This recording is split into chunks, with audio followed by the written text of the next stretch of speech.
Mr. Mayor, we're ready. Okay, thank you.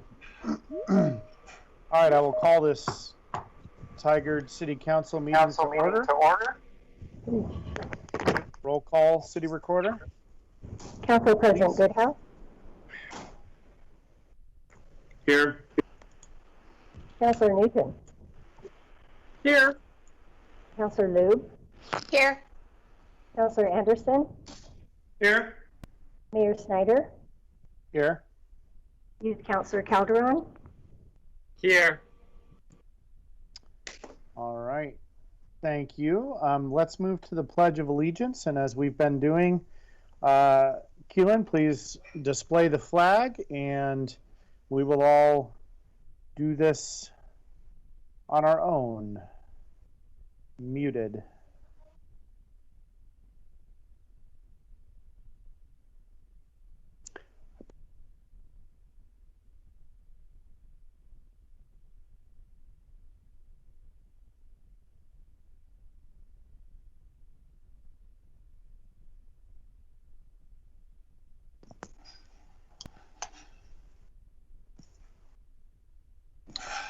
Okay. Let's move on to item number D. Staff, any non-agenda items for tonight? Mr. Mayor, staff have no agenda items this evening. And council, any non-agenda items? Okay. We'll move on to public comment. City Manager Wine, is there any follow-up to previous public comment? No follow-up tonight, Mr. Mayor. All right, and public comment submitted electronically for this meeting. City Recorder, I believe we had one. Is that correct? That's correct, Mr. Mayor. And a citizen named David wrote in and suggested that I think they're referring to the members of the Transformation Commission.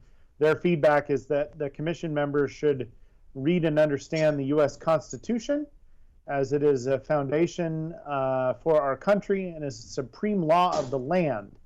So we will take that feedback and incorporate it into our future discussions on the Transformation Commission. I did not see any other. City Recorder, were there any others that I missed or didn't acknowledge? No, this is all we received by the 4:30 deadline. Okay, thank you. Mr. Cleary, are there any phone-in public comments? There are currently no callers, although the advertised time was until 6:45. Okay. We can try to double check back on that at 6:45. Let's move on to item number 3 on the agenda, which is to receive a presentation from community providers about emergency shelter COVID-19 response. We have a number of individuals that I recognize joining us this evening. So Kim Marshall, Catherine Gallion, Vernon Baker, and Mike Espy.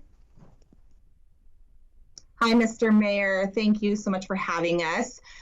Council, we appreciate you taking the time to hear our presentation tonight.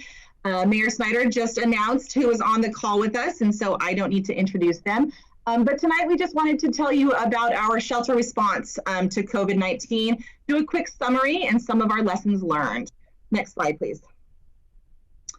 We're just going to do a quick summary of the impact that we had, some of the challenges, tell you a few stories about some of our friends that we had the privilege of working with, and then talk to you about next steps. So in the 77 days that we were open, we were able to shelter 291 homeless individuals. 15 of those were veterans, 66 with disabilities. We quickly opened 3 congregate shelters. 2 of them were located in Beaverton and 1 in Hillsborough. And our goal was just to mitigate and make sure that our friends were safe and clean and not worrying about the pandemic of COVID. This was made possible through funding from the Oregon Housing and Community Services. We also, the county was able to take over the hotel here in Hillsborough to quarantine those who were COVID positive or asymptomatic, which was another benefit to us, so that any of our friends that did show up positive had a safe place to go and rest. And those were through some FEMA dollars that came in. And when our shelters closed June 1st, we had 11 people that transitioned into permanent housing. And even since then, since the shelters have been closed, we've had more of our friends who have transitioned into permanent housing and are still on the path of getting to permanent housing. Can't always do it in a short amount of time. There's so many barriers, which we'll talk about throughout this, but we were excited that those 11 friends were able to get into housing.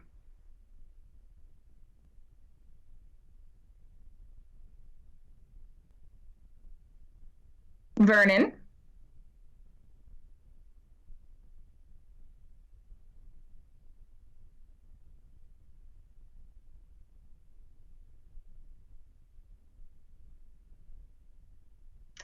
I apologize, council. I can't see Vernon, so I'm not sure if he's muted or. Thank you, Kim. Yes, I was muted. I apologize for that. Sheltering before and after COVID. Before COVID, there were 8 faith-based shelters, each one open 1 to 2 nights per week at a maximum. Homeless is required to move locations throughout the county to seek shelter on a first-come, first-served basis, making tracking and contact very difficult by moving around from place to place on each given night. Guarantees and job locations and shelters were not to be co-located. The pandemic forced all shelters to close on March 16th. And as a result of that, we were able to continue supporting the homeless change in the last 3 months. Community-wide effort was at first supporting tent camps with sanitation, food services, quarantine of positive and symptomatic patients, county-wide coordinated 7-day congregate shelters began, additional shelter funding from Oregon Housing and Community Service, Beaverton and Hillsborough City Councils, and a comprehensive plan for sheltering outreach services built for zero. Those were the things that came into flourishing after our closing on the 16th of March. There was a unified effort across shelters, working together, collaborating together, cross-agency involvement, coordinated intake, community involvement, which just made it a very coordinated effort, so that we were trying to wrap our arms around as many individuals as we could. And with this coordinated effort, we were able to identify permanent sheltering systems for the 77 days, so that individuals wouldn't have to go back and forth and be transitioning from one shelter to the other shelter. Okay. So one of the other benefits of the new structure that was put in place for the last 77 days of the severe weather shelter season, in addition to just having folks not having to move from place to place and not having a strong sense of who was in a room together on a given night, we were able to work more intensely with folks. So we had a little bit more contact with people over extended periods of time. And these are not new ideas for us, but some of the barriers that folks face to exiting homelessness are that instability, so that not knowing where you're going to be from night to night or week to week, sporadic access to communication, so a lot of times phones don't work. So as we went into, or they've been lost, or they don't have service. And as we went into kind of the COVID response across multiple systems in the community, everything switched to a phone-based system, which really made it very difficult for especially unsheltered individuals to access any of those services or even get basic needs met. So switching to the, and that includes health and mental health challenges. So accessing health or mental health services became additionally difficult in the pandemic. So maintaining timely contact between agencies and clients is also very difficult. So in the standard severe weather shelter response, where people are moving from shelter to shelter, night to night, there tends to be a period of time in between interactions with folks. So you'll see person on a Tuesday night, and then you won't see them again until the following Tuesday night, and a lot has happened in their life in that time period, and it's very difficult to make any real sustained progress on any plans. So navigating the systems both organizationally and logistically is more difficult when people are moving around the county or with no shelter at all.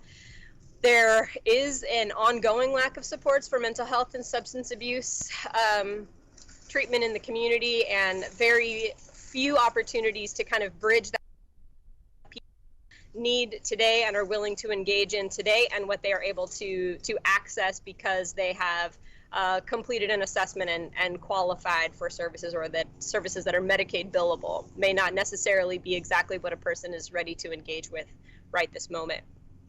And then there's environmental stressors that make all of those treatments less effective overall. So if you can imagine how difficult it is to make progress on a substance abuse treatment plan or a mental health treatment plan when you are constantly bombarded with stressors and you're in an environment where lots of other folks are experiencing the same traumas at the same time, it's very, very difficult to follow through on plans. And then we learned advocacy is important. The Housing First model worked. So when we're able to kind of remove that instability and the constant guesswork of where the next meal is going to come from, where you're going to have a safe place to stay, and remove some of those environmental stressors, people are more able to be successful in their lives overall. And then shared responsibility. So I think our biggest takeaway lesson from this experience, the last 77 days of the severe weather shelter, and our ongoing experiences within the continuum of care, is just that addressing homelessness is really a shared responsibility. So it took all of us. No one organization or jurisdiction would have been able to do what was done on their own. And especially when it came to standing up buildings, when we weren't able to have access to churches that we relied on for severe weather shelter. Normally it was the support of the cities that stepped in and helped us identify those new sites, as well as the Tualatin Hills Parks and Recreation District that helped us identify buildings. And then the complicated web of touch points. So each individual person within the homelessness system or experiencing homelessness is their story is unique, their challenges are unique, and their needs are unique, and the number of systems and individuals that they have to interact with on a given day to make progress towards their goals is different for nearly every person. And we have a couple of stories that we'll share tonight that really exemplify that.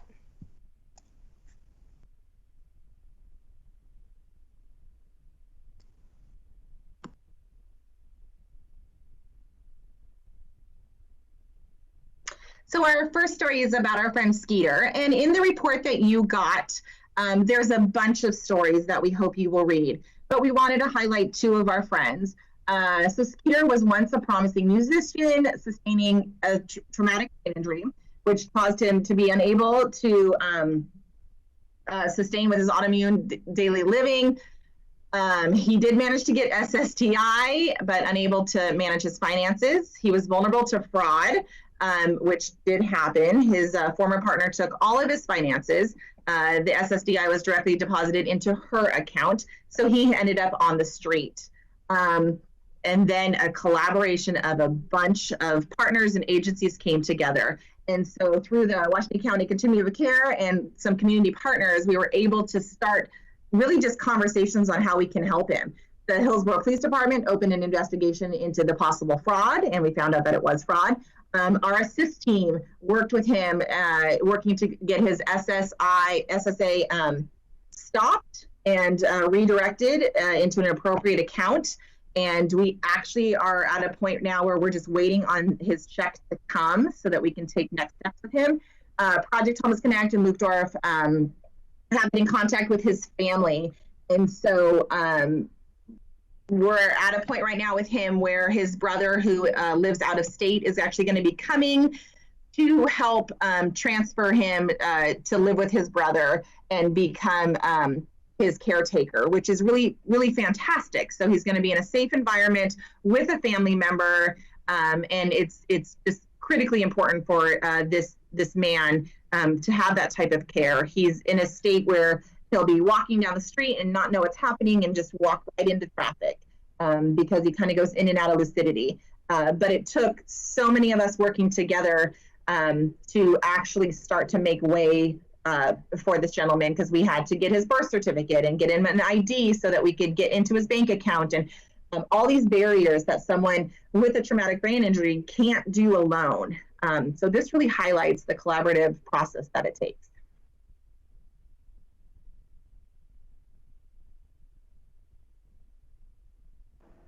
Yes, and this is Madeline. She was well-known in the severe weather shelter system since January 2019. However, many years of prior homelessness throughout Oregon, you might see her in various areas of the city. She even told me that she was as far as Gresham 2 nights before getting back to our shelter, so she was in several different places. She also experienced many barriers to moving her to a stable living arrangement. She's 64, senior, physical disabilities, very fragile health, has multiple dietary restrictions. We had to jump through several hoops and work out various special dietary restrictions with some of our food partners who provided us meals, but we did that because she had that level of need. Also, not capable of living independently. Even though she wanted to live alone and do things on her own, she just was not able to do that adequately. And as her health began to deteriorate, and she ended up hospitalized, I believe more than once. And this was just somewhat of a snapshot of who Madeline was and the things that she kind of experienced. How we helped the process, because of health and other restrictions, we moved her into a hotel while various organizations worked to a successful placement. She was in a few different hotels along the way, but the collaboration landed her in a situation where she was able to be stabilized. Organizations worked to a successful placement. Community Action, Just Compassion, LifeWorks, Northwest, and Washington County advocated for her to get Medicaid support of placement in an assisted living facility, and she's doing well. Outcome permanent placement for Madeline into an assisted living facility in Sherwood upon discharge from the hospital. So this is just another example of one of the individuals who we came in contact through our shelter services, and this is why we do what we do, because she was a very needy individual in terms of having a lot of needs, but we were just thankful that we were able to set up a situation or scenario for her to be successful and have a positive outcome.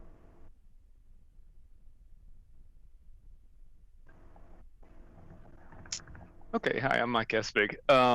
So you can see from those stories why I volunteer, and I actually help manage the Sherwood severe weather shelter during the winter months. So I'm really familiar with kind of the Tigard and Sherwood homeless populations that stay local there.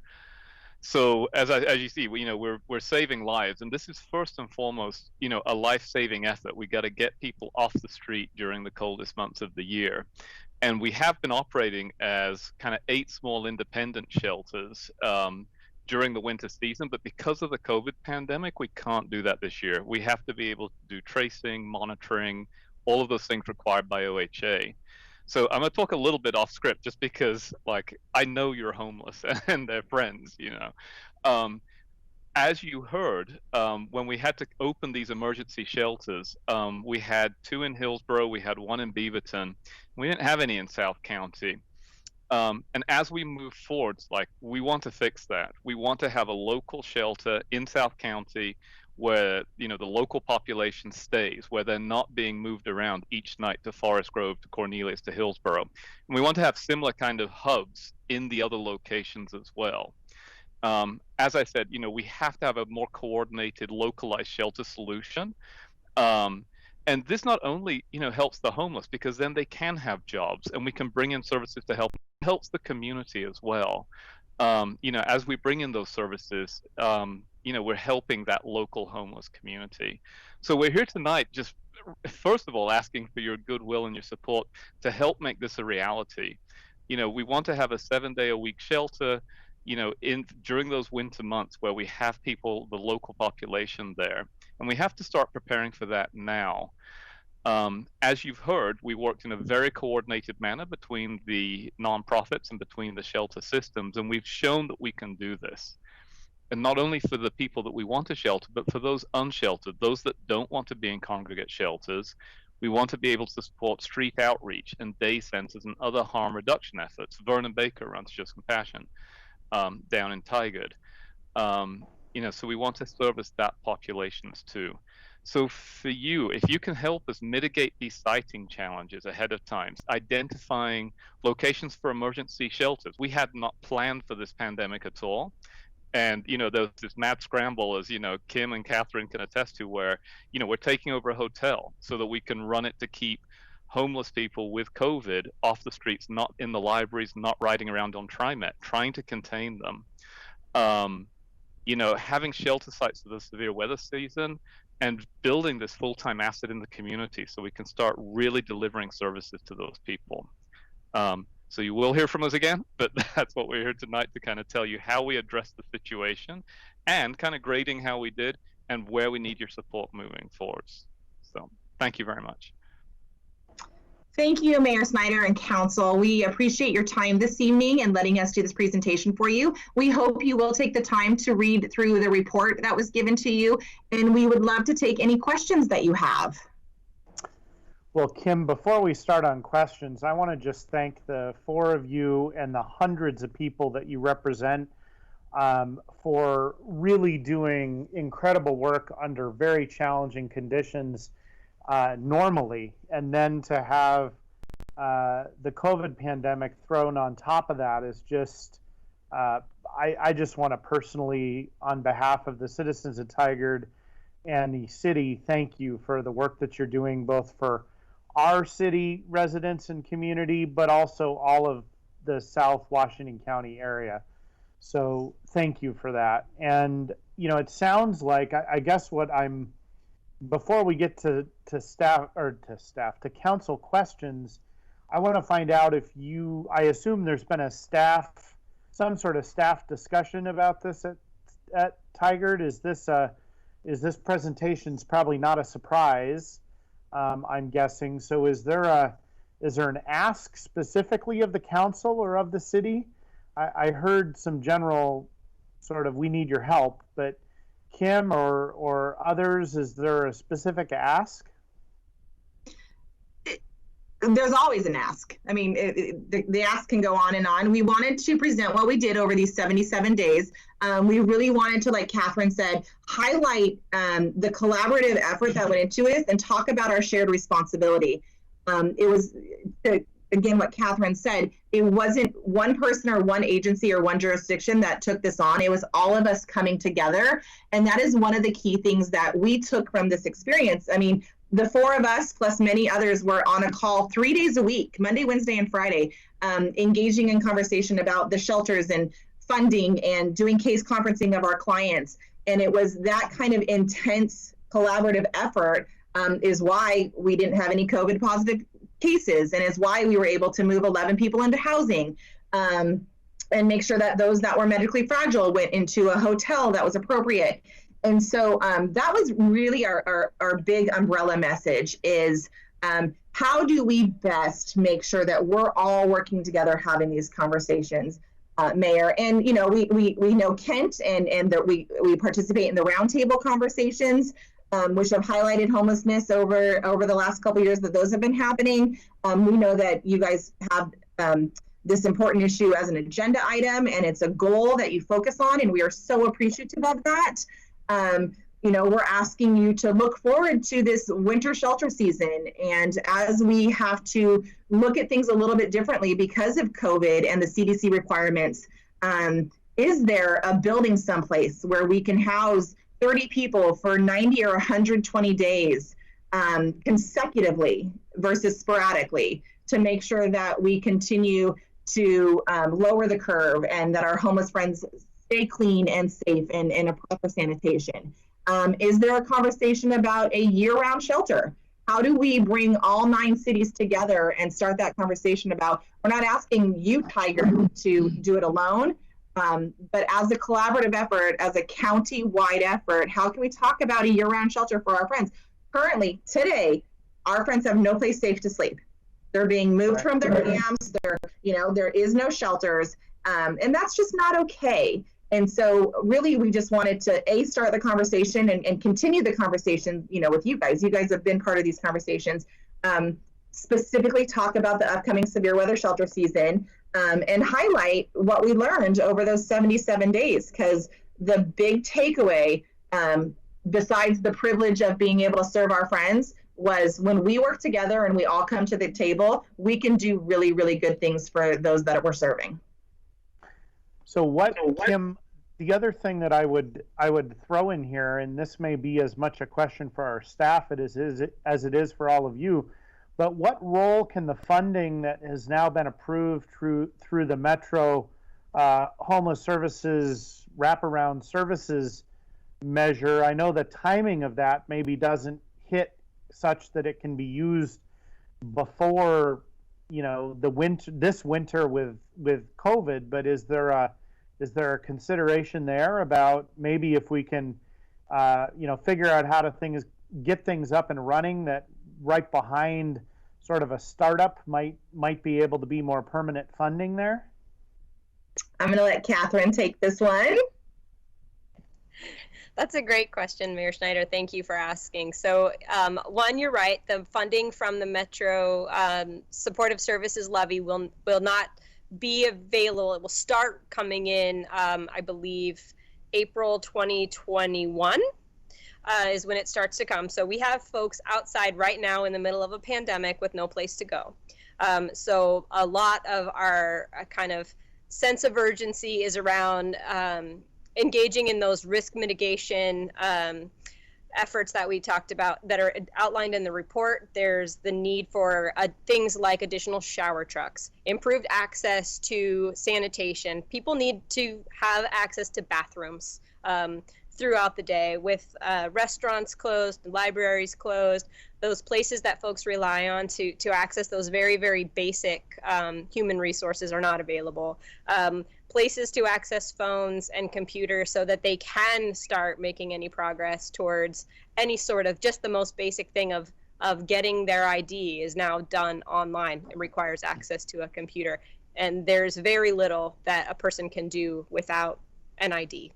It's the most basic piece of information. So there's that. There's what needs to be done right this moment that we're really hoping we can start to build. And then as we have those kind of assets in place and we're out there in the community more engaging with the population, and we've built those relationships and built that trust, then when the housing units with the supporting services come online, we have relationships in place and we can move people right in. As we mentioned in the presentation, and you can read in the full report, there are lots of barriers to just getting that very first step. And if we are engaging in those steps now with folks, then when the units are here, they can move in. Otherwise, we are not going to be addressing the needs of the most at-risk population out on our streets right now. Those supportive services funds really do need to go with those units to support people in that housing once they're in for the long term. And there will still be need for emergency shelter and street outreach to engage with folks and get them into those units. Thank you. And Council, I'm sorry I asked so many questions, but Councilor Lube, comments or questions? First off, I want to thank you for coming and being here. Your presentation was really insightful and helpful, and I read the report already, and it was really interesting and lots of good information in there. I do just have a general question just based on how many individuals, do we know were turned away because we were at capacity, including at the shelters or in the hotel that was specifically for COVID positive? So for the hotel that was specifically COVID positive, I do not believe, and Mike, correct me if I'm wrong, any individuals were turned away from that. We did also have and you can see that in the flow chart that's included in the report and was in the presentation. We had a process for diverting individuals who were either not well enough to be in a congregate setting for other reasons where they would have been at increased risk for complications or death had they been exposed to COVID. Those individuals were diverted to hotels. There were no individuals that were in that high-risk category that were not able to access a hotel voucher during that 77 period. As far as individuals who were not able to access the shelter beds, we did maintain a wait list. We had more people calling and requesting shelter. And also we had, most shelters had some capacity each night for folks who either didn't come in for the night or did not access that bed that was available to them. So there was some opportunities to bring people in if they were engaged with street outreach or other folks. So I don't actually have the number of people who didn't come in, but it wasn't so much a turned away situation as it was a wait list situation. Perfect. And then just with everything that's currently going on in the eviction moratorium, if that gets lifted, before winter happens and we end up having a whole lot of families in crisis, are we anticipating, exponential potentially need for more services? Yes, we are. So there is a significant effort underway to increase access to emergency rent assistance and eviction prevention assistance. You are correct. The moratorium is currently set to lift in September 30th. And we do anticipate there will be a wave of newly homeless households. And we are doing as much as we can to mitigate it now. But I am certain there will be an increase in homelessness October, November. Thank you so much for all the work that you do. Those are all the questions I have. Youth Councilor Calderon, anything? Just like Mayor Snyder said, I was just going to say thank you for everything that you guys do. It's really fantastic work. And the report you guys wrote was absolutely fantastic. It was extremely detailed, and I was very blown away by all the statistics and whatnot. And then as for questions, Councilor Louv actually stole my question, so I'm okay. All right, Council President Goodhouse. Thank you for all your work you're doing. I know I'm on the board of Family Promise. And I know there's such a huge increase for people right now of needing assistance and not as many options. If you want to also, after I'm done talking, if you want to just also say how people can donate and if you're looking for food or items or money. I know money always helps, but sometimes people have, especially right now, a lot of people are kind of cleaning their homes and stuff. So I don't know if you guys are looking for donations of any of that stuff or food or things like that. So afterwards, if you can get a little shout out how people can do that. Question I do have, which always seems to come up, is what's the best resources for someone that may be single and needs housing? Usually if there's families, there's a lot more, sometimes there's more resources for someone that is a family or if they have medical conditions, but sometimes I think that hard to place one is of either a single male or female that just needs to have housing. What resources are there? The reason I asked that is I had someone that contacted me earlier today, was looking for an employee that was a single female for housing in the Tigard, Washington County area.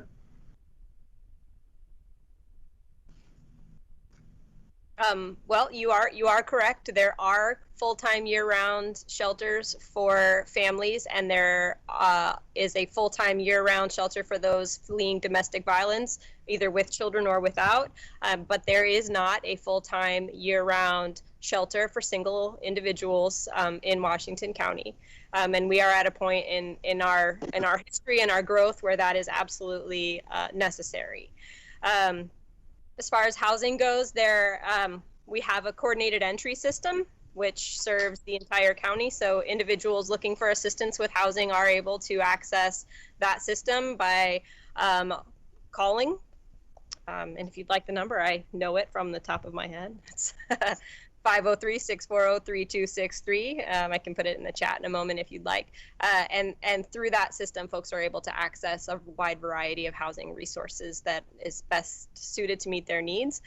However, there is not enough housing or housing assistance in our community. As you know, that was one of the big, that was the reason for the Metro Bond levy that passed initially, that we need to increase our supply of deeply affordable housing in our community. I hope that answered your question. I don't know if others have more to add. Yes, and then ways for people to help out if they have donating food or items or things like that. Is there, calling that number, would that be the same way if they wanted to donate items, or is there a different resource if people want to help out? I would give that one to Kim and Vernon to answer. I actually was going to give it to Vernon as well. I think Just Compassion, located there in Tigard, would be the best place to connect with. Vernon, are you accepting donations? Yes, we're accepting donations. We would just request that people will call prior to make sure that it's a good fit. But yes, we are definitely taking donations. And our office number is 503-624-4666. Thank you, Vernon. Thank you.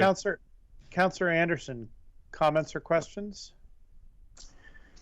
Well, I'm very much entwined with the severe weather shelters here in Tigard, right? So the two locations in Tigard are St. Anthony's Church and Calvin Presbyterian Church. A single location is obviously a great long-term solution. The question is, okay, so what are we doing for severe weather shelter in the winter? This year, without those two churches, will they all go to Beaverton? Is my guess. So that's part of our, oh, go ahead, Mike. Yeah, I was going to say, so yeah, so I'm working with Washington County Department of Housing on this. We are looking to have one shelter, and we're talking to both Calvin, Rolling Hills, St. Anthony's, and St. Francis about location and staffing that with volunteers from each church. So we do want to have a 7-day-a-week severe weather shelter during the season in South County. And we're currently, I think we've got a meeting next week actually to really start hashing out those details. That's really a big part of our ask, is helping to kind of mitigate any of those siding issues that we anticipate when we do this kind of work. Well, that's a big ask for a church to go 7 days a week and lead for their facility. Of course, their volunteers could rotate through, but we'll keep our eyes open and see if we can find you a location. Thank you. Council President Goodhouse? Oh, I'm sorry. Okay. On my screen, we have had a flip-flop here of Councilor Goodhouse and Councilor Newton. Sorry. It just kicked me out. Oh, it just kicked me out, so I had to restart it and join back in, so. So Councilor Newton, sorry about that. That's okay. First of all, I did read the report, and I'm just thrilled to see how successful coordinating, all the agencies coordinating and working together was. You know, if we can just help one person to get housing, you know, that quite frankly touches my heart. So thanks for the stories and the work you do. I was particularly interested in trying to find ways we can do more to support the street outreach, because I think you're right. As we are moving towards being able to have some permanent shelters and moving people into housing, you know, that's an important, you know, the temporary showers and thinking about all those things. So it might be worth another conversation to really try to figure out what we can do in the short term to move that along. And then Councilor Anderson asked my question about what we're doing this winter, so that was asked. But I am interested in trying to see what we can do to facilitate more of the street outreach, because I think that's important, because we can't accommodate everybody now. So thanks for all you do. City Manager Wine, is there a staff member that's on the line tonight that was involved in this presentation who can follow up with assisting as best we can on both the citing issues and other requests? I think we want to be supportive, especially in this interim period between when money starts being collected from the Metro levy. So I want to just express our support and also make sure there's a staff member from Tigard that's kind of on point to help. Yes, Mr. Mayor and Council, I can help make that connection. I know that Skylar Warren is the one who's handling our efforts in staying connected with what's going on with the Metro bond, and I can make sure that that happens. Okay, thank you. And he'd be Mr. a perfect Mayor? person. He'd be a perfect person to help with the questions about citing as well. Councilor Newton. I'm sorry, Mr. Mayor. I think we're going to have a discussion on goals next week, and I wonder if it might be helpful for the staff for us to talk a little bit more specifically about the policies or the things that the council would be interested in staff pursuing. Because this is a big issue, and so might be helpful for the council to discuss next week more specifically what we would be interested in working on in the short term. So just a thought. Thanks. Yeah, I would agree on one level. On another level, COVID-19 is here, and this winter is going to be what it is. And so I like to make sure we're having discussions also about both realistic things, but also things that we actually have options on. I don't view this one as particularly an optional experience, but I realize that it should be part of the goals discussion. So we can make sure that happens since we'll all be part of that discussion. Yeah, I concur, Mr. Mayor. Okay. Thank you. I just wanted to, Mayor, sorry to interrupt, Mayor Stern. I just wanted to thank Councilwoman Newton, because she's been at some of the roundtables and stuff and part of the discussion, and she just brought up a great point about outreach. Because not all of our friends are willing to come inside. Not all of our friends can be in a setting with too many people around, and so they are going to choose to stay outside. So it is critical, particularly during COVID, that we are outreaching to them, bringing them basic needs. If it's food or water or hand sanitation, those types of things. And one of the things that we've had a lot of success with in Hillsborough is there's a couple officers that are assigned to do really outreach, homeless liaisons. And there's been a lot of success with them going out with the outreach workers and engaging with some of our friends. And so we just wanted to bring that point up as well, that Councilor Newton brought up, that outreach is so critical. And we absolutely agree with you guys that it is necessary, particularly there in South County, particularly in Tigard. We need to be engaging with our friends more and touching base with them where they are camping. But we've also had a ton of success partnering with the police department. Thank you, Kim. Okay, well, thank you all for being here. Very informative, and we appreciate it. And you can count on us doing everything we possibly can to try to help support over the next 6 to 9 months as we try to get through COVID-2, if you'll let me call it that. Thank you. Thank you so much. Thank you, Mayor. Thank you, Council. All right, we will move on to item number 4 on the agenda, which is call-in host. Actually, that's a good reminder that I need to check on whether we had any callers. Do we have any callers? Is now exiting. I think that means no. But... No, we did not have any callers, Mr. Mayor. Okay, because that was just the disconnection of that service, right? I'm still learning how all the technology works here. Okay, that's correct. Item number 4 on the agenda, receive an update on solid waste franchise fees and charges aggregate report. Mr. Goodrich. Good evening, Mr. Mayor and councilors. Hopefully you can hear me okay. My name is John Goodrich, Executive Manager in Public Works. With us tonight is Chris Bell from Bell & Associates. As any good manager, I have a lot of people behind me tonight. The Public Works Director, Brian Rager, Finance Director, Toby LaFrance. We have representatives from both franchises, and so I feel very comfortable tonight with those folks here with us. With that, I'd just like to go through just an introduction. Back in October, we were with the City Council during a study session. At the end of that discussion with Council, Councilor Newton had suggested that perhaps staff would come back to the City Council after the aggregate report. The aggregate report was to be started in March of 2020, and the results would be provided in April, May to Council. With COVID and the Council's agenda, we ended up having to delay that, but we're here this evening for you. Tonight, we want to just kind of go over the objectives and goals as far as the City of Tigard and our municipal code having to do with solid waste and the franchise agreements.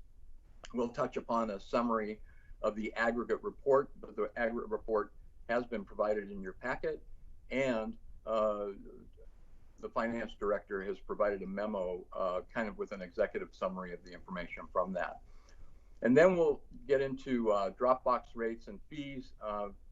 During the summary of the aggregate report, I'll be handing it over to Chris as a subject matter expert and our financial consultant.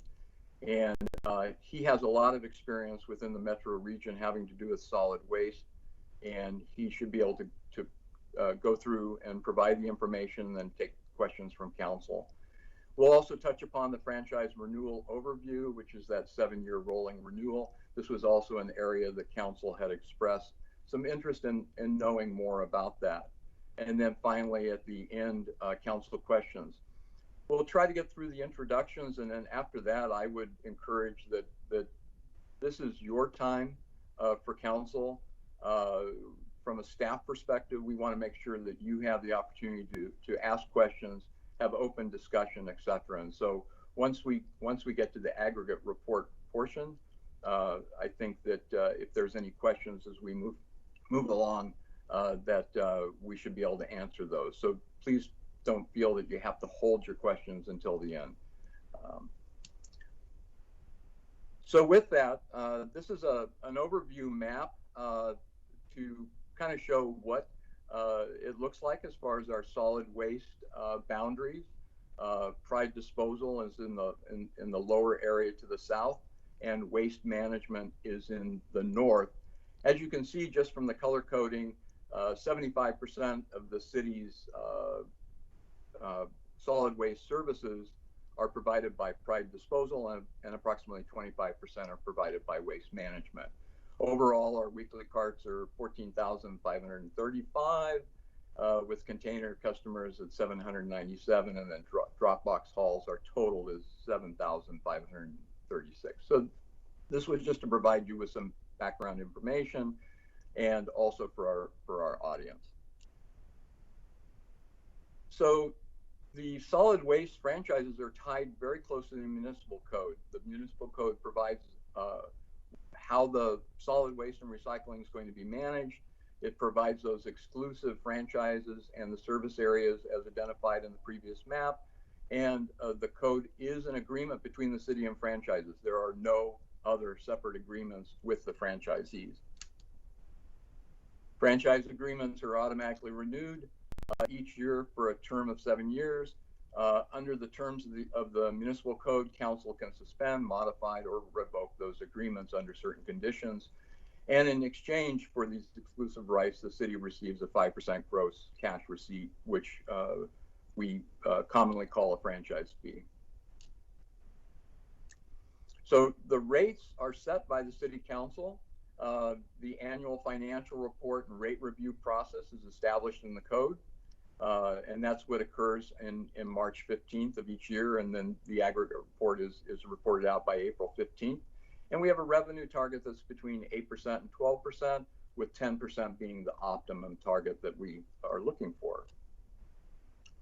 Some of the objectives of our franchise agreement, from the Metro's perspective, with the city, the county, the State Department, DEQ, and Metro, we have recycling recovery goals. We want to make sure that it's a reliable, safe accumulation, storage, collection, transportation, disposal, and that there's some recycling that's taking place for those items that are recyclable as a recovery for our solid waste. A lot of these things were occurring in the 1990s. There were a lot of changes that were occurring. Most of the code changes over the last few years that have come to council have specifically been about recycling. Case in point would be business recycling, and then just recently the food scrap recycling. And of course, we want a dependable and financially stable waste collection recovery system and disposal service. So rates are based on cost of service. That's covered under the municipal code in 3.24. We want services to be in a sustainable manner. We appreciate conserving energy and those material resources. We don't want overlapping service because we're trying to reduce traffic impacts. As you're well aware, traffic seems to be one of the #1 issues with citizens within Tigard. And so this just helps to reduce the traffic impact, improve air quality, and reduce noise. And then, of course, it provides recycling recovery opportunities for the public, for our citizens. And then our rate setting policy is covered in the municipal code for 11.04. Those policy targets, our sweet spot is 10%. And then if any changes that fall below 8% or above 12%, then that triggers a cost of service adjustment or an analysis, and then recommended adjustments that would go to council. And then if over a 6-year period there are no adjustments, we have a provision in there that would automatically implement a cost of service analysis and bring those recommendations to council. The rate review process for this, I'm going to go ahead and hand this over to Chris. Thanks, John. Mr. Mayor, members of council, thank you for giving us the opportunity to discuss these issues with you tonight. The rate review process within the state of Oregon is very unique, and what it requires is the franchise haulers to submit an annual report of their operations over the past year. And within the Portland metropolitan area, these reports are due on March 15th for the prior year. And these reports give us a substantial insight to the operations within the different franchised areas. And these reports are primarily to ensure that the rates are reasonable and adequate to provide the cost of service or the level of services that the cities deem necessary. And once we get these, what we do is we take a look at these reports. And this is, I wouldn't call it an audit because an opinion is not given on these reports. However, there is a crucial review of the information to make sure that the rates are reasonable, that the services are adequate, and so the different things that we do with these reports are very similar. In this case, we look at the amount of time that was expended collecting waste and recycling within the cities. We do predictive tests of revenue for each line of business, whether it's residential, commercial, drop box, to make sure that the revenues are reasonable for the amount of customers that are being serviced. And we also determine whether the services, the expenses are reasonable given the services that are being provided. Can you switch to the next one there, John? I can. There's also a predictive test of disposal. Within these reports, there are two primary, the two biggest expenses that the haulers incur are the cost of disposal, and over the last couple of years, it's processing recyclable materials. And the other big one is labor. And so those are the two primary costs associated with providing services to the city of Tigard. And so we look and make sure that those costs are reasonable for the level of service and the customers being provided. And then we also compare the costs that are being incurred within the city of Tiger to the outlying areas, the other franchises, to make sure that no costs were allocated disproportionately to those different cities. And so once we're done with this process, we put both of these rates or these cost reports together and come up with a composite representation of what it costs to provide services within the city of Tigard. Next slide, please. In 2019, the great thing that I was very happy to see when we got the reports in the beginning of March was that 2019 was better than 2018, and the expectations were very, very high until we had the business shutdown. And for 2019, you can see that we are right in line with the targeted rate of return at 10.4%. So the results were fantastic. Like I said, I think everybody was well satisfied with the results, and also the adjustments that we made last year to the rates and everything. Right now, we just don't know the overall impact with the shutdown, with the business disruption from COVID-19. But we are seeing a lot of businesses that have stopped service or greatly reduced services. We're expecting increases in bad debt that associated with that. Businesses that would have been able to pay back in February were shuttered.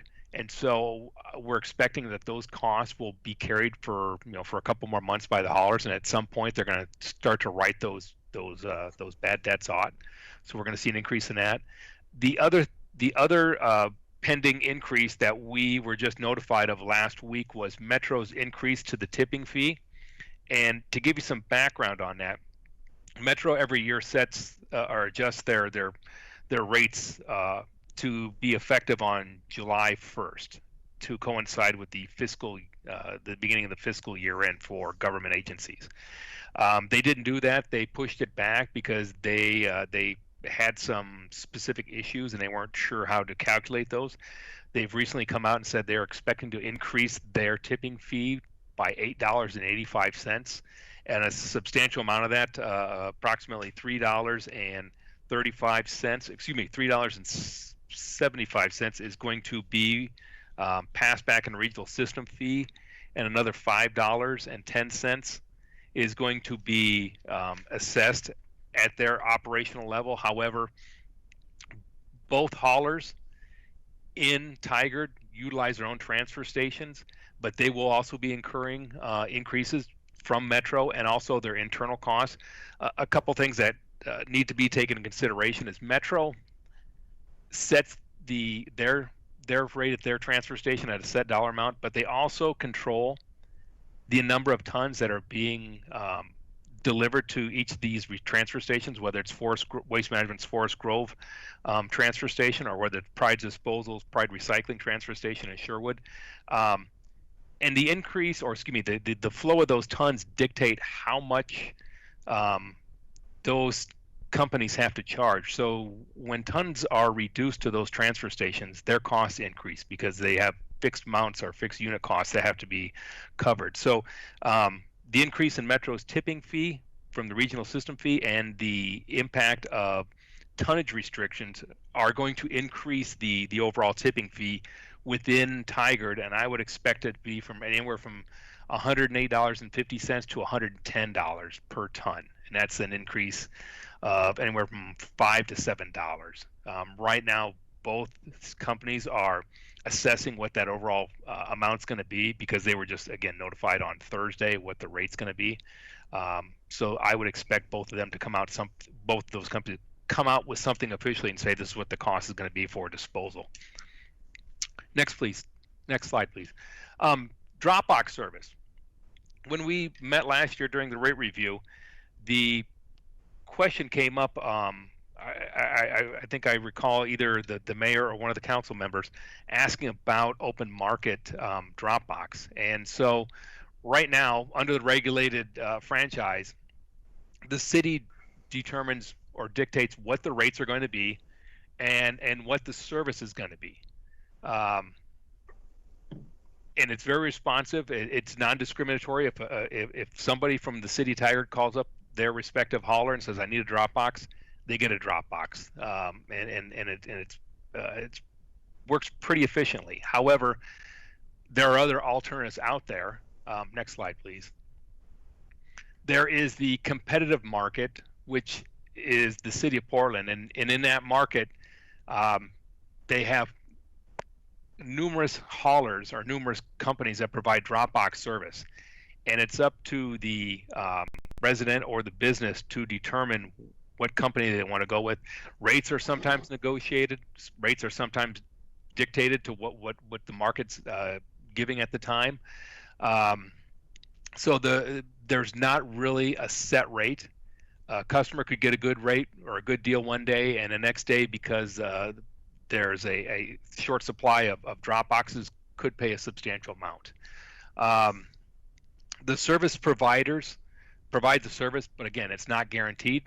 And the rates, what I found during this research, for occasional or one-time use, can be a lot higher than contractors, because of the nature of a contractor will provide, a lot of service over a short period of time, whereas a homeowner who's doing a remodel or just needs a drop box to get rid of stuff may take a little bit longer. And so, the open market would rather, haul that box rather than rent the box out. So service is not as guaranteed in the open market. The other alternative, next slide, please, is a hybrid, and the city of Gresham has this, where a couple years ago, people were questioning the franchise system, and so what they did is they opened it up, and they said, if you have a permitted, a building permit pulled, you can go outside the franchise and find somebody else to provide you service, provide you a drop box. That's the only exception. If you have wet waste or any other waste that's not covered under a permit, your service will be provided by your franchised hauler. So it's a hybrid. I don't think a lot of people understand. When I say people, the regular residents understand the options that are available to them. Next slide, please. So when I was, again, researching this, I used Waste Management, because they provide service in all three of these jurisdictions. They provide in Tigard, they provide in Gresham, they provide it in Portland. And you can see, through the table here, there's quite a range of rates that were charged for that particular drop box. And I also found out later on that there's also some other stipulations that the city of Portland has for Dropbox service providers, which explains why some of these percentages, like the fuel surcharge and the environmental fee, are assessed. Because if the box is put outside on a city street in Portland, you have to have get a parking permit for your Dropbox. So that's the difference right now in the different services for the different franchise or non-franchise or open market for Dropbox service. Next slide, please.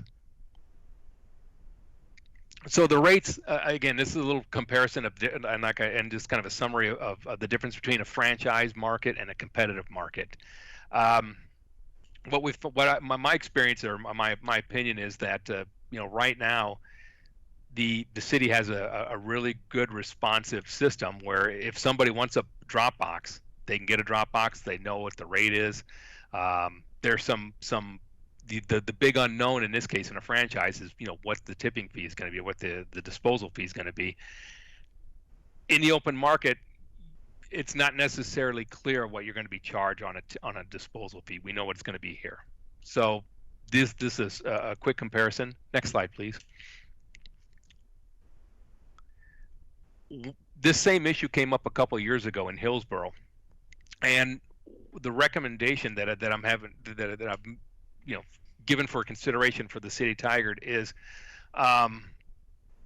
the city of Hillsborough has a haul fee / delivery fee, and it's a set dollar amount, and it covers, obviously everybody within the area. There's the drop-box fee. There's a mileage fee if it's beyond a certain area. So, for example, if a customer has a drop box that needs to be hauled a distance away because of the nature of the material collected, there's an additional charge on that. And the disposal is a pass-through. And so whatever the disposal charge is at that landfill or the transfer station is what the customer pays. The reason they wanted to do this is the city wanted the customer to be able to look up the website, whether the hauler or the city, and be able to match their Dropbox receipt or their Dropbox charge with what the posted rates on the city. And so in order to do this, they removed the franchise fee on disposal and they removed the margin on disposal. And by doing this, the city did two things. They reduced the amount of revenue they were generating from Dropbox service, but they also reduced to some degree the revenue that was being generated by the haulers on Dropbox service. So in an effort to reduce that cost to the ratepayer, the city was willing to take make that move to implement this method. Next slide, please.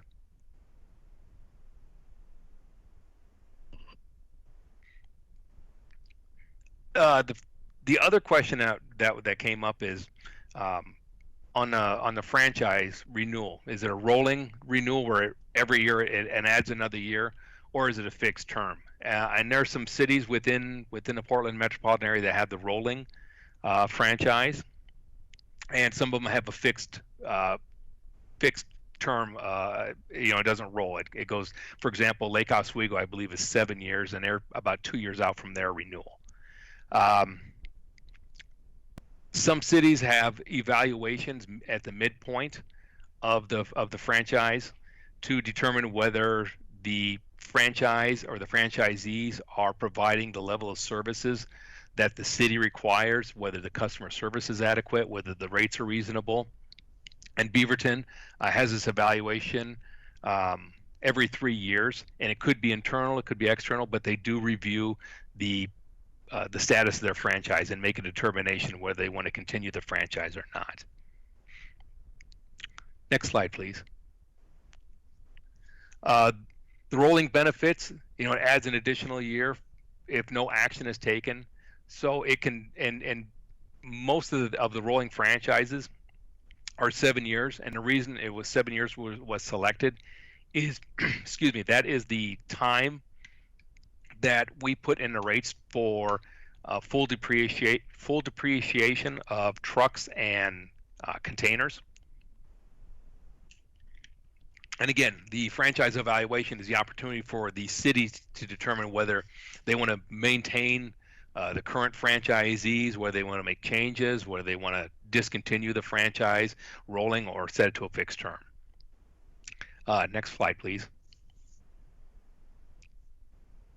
So these are the questions that were brought up. If you have any issues that are brought up, if you have any questions on this, please fire away. I'm here, and both haulers, both representatives from both haulers are also on the phone to ask specific questions that I may not be able to answer.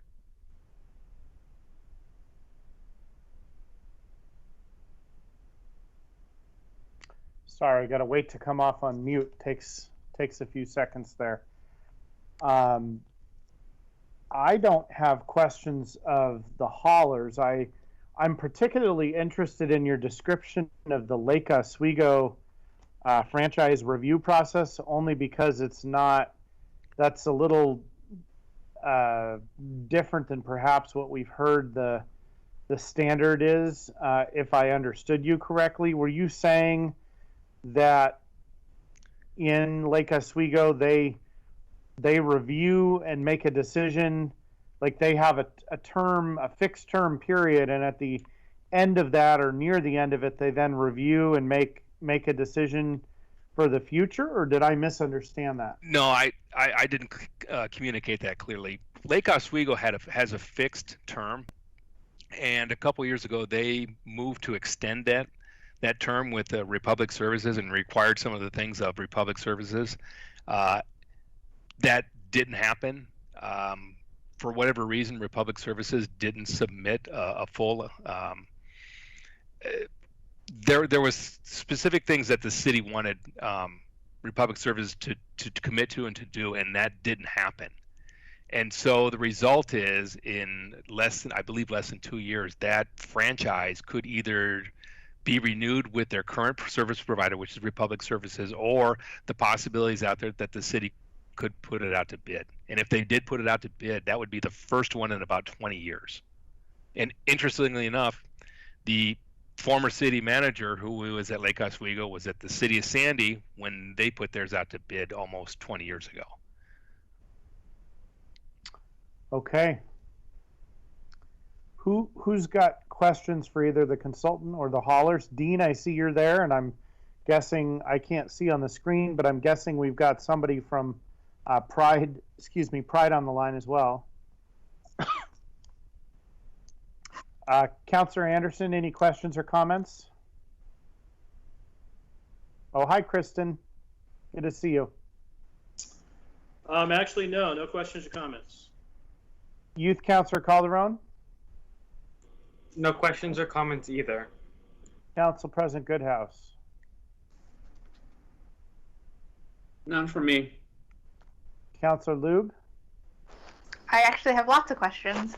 A lot of them are kind of financial in nature, and we had some brief conversations initially when this memo came out, and so I just wanted to follow up on some additional questions that I had. And so one of my first questions that I had initially asked is whether or not the financials that came in order to be evaluated were audited, and they are not.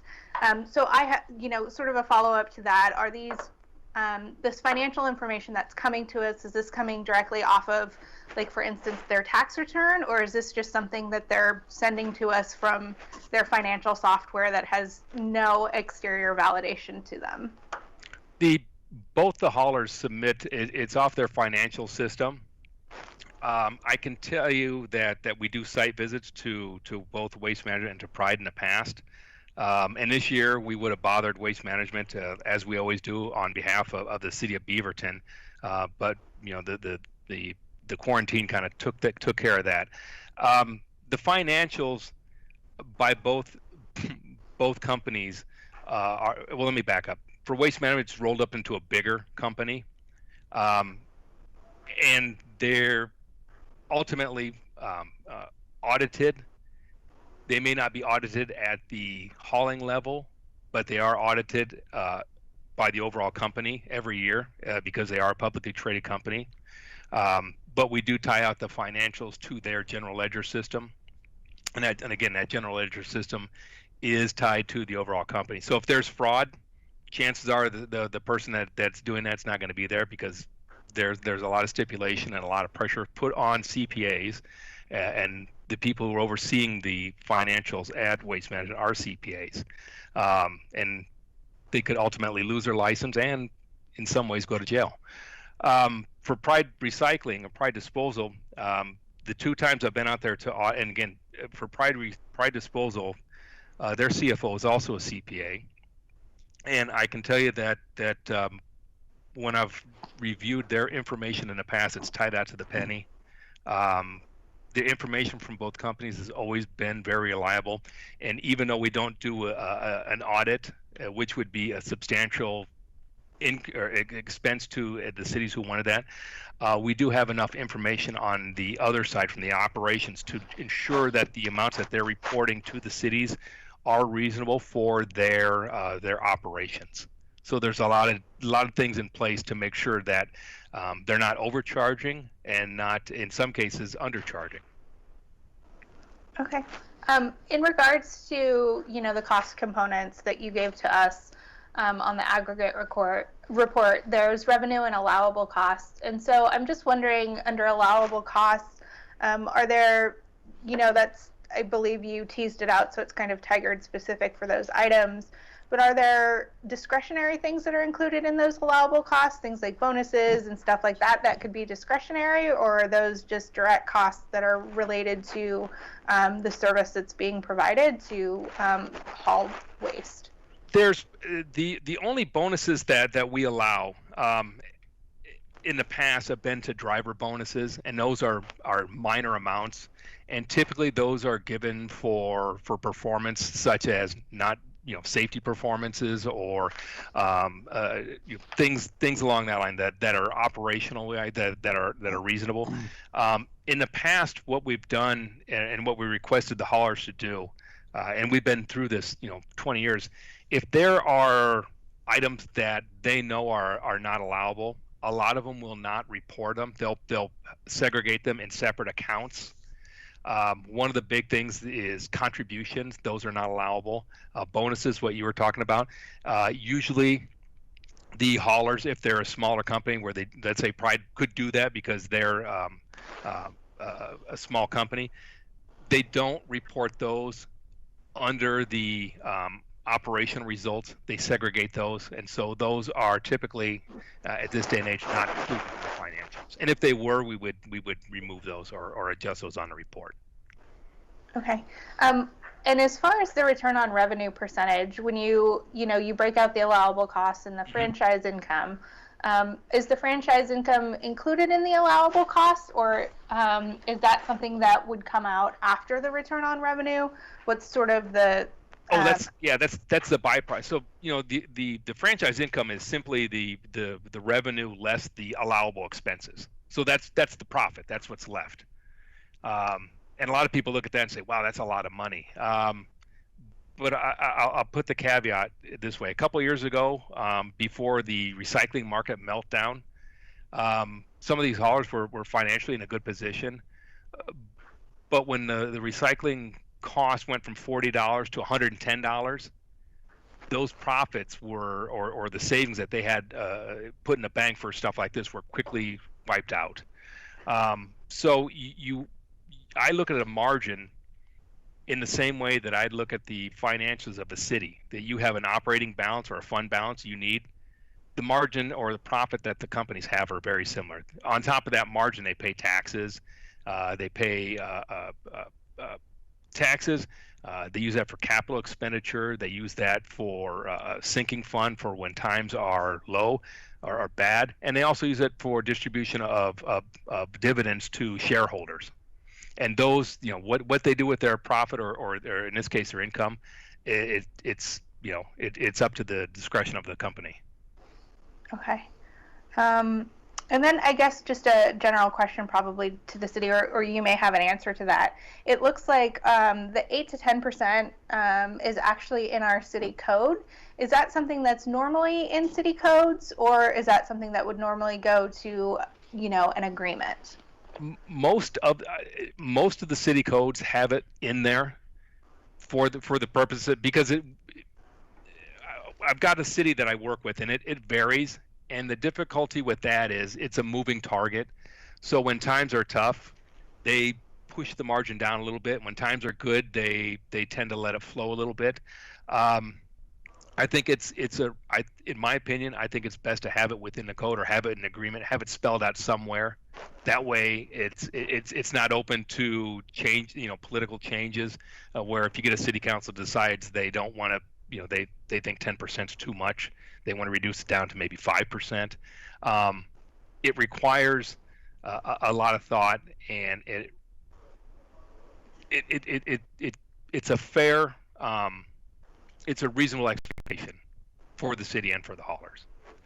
And is the 8 to 12%, generally the same percentage that the cities in the area have? Is that on par, or is that sort of out of the ordinary? No, most of the cities have that 8 to 12% operating range, and most cities within Portland metropolitan area set it at 10%. There's a few exceptions, but most of them set it at 10%. Okay. Thank you. Those are all my questions. Oh, you're welcome. Councilor Newton? Yeah, my questions are just really more out of curiosity. On slide 15, where we're talking about the hybrid franchise competitive market the city of Gresham has, the last bullet says the city doesn't have the capacity to monitor, regulate the construction halls. I'm assuming you mean Tiger doesn't. The city of Gresham doesn't. They've tried, and hasn't been successful. Okay. they've tried numerous times to go back to closing the franchise. Okay. But the city council doesn't have the desire. Okay. So that's what you meant there. And then the only other question I had was related to the comment a couple of slides before. Let's see, it's 13, where we talk about limited service providers but guaranteed service on a drop box. And on the other models, there isn't necessarily a guaranteed of service. Is there ever, is it really uncommon for folks with in Tigard with Pride or Waste Management to request a drop box and be told, I can't fulfill your request at the time you request because we don't have the drop boxes now? Is that an uncommon occurrence, or does it happen sometimes? Or I just was curious what you meant by guaranteed service. So can I get a box anytime I want? You know what, the better person to ask that is, I would say yes to your answer, but I'm going to let either Kristen or Dean answer that question. Thanks. Hi, good evening. Can you guys hear me? Yes.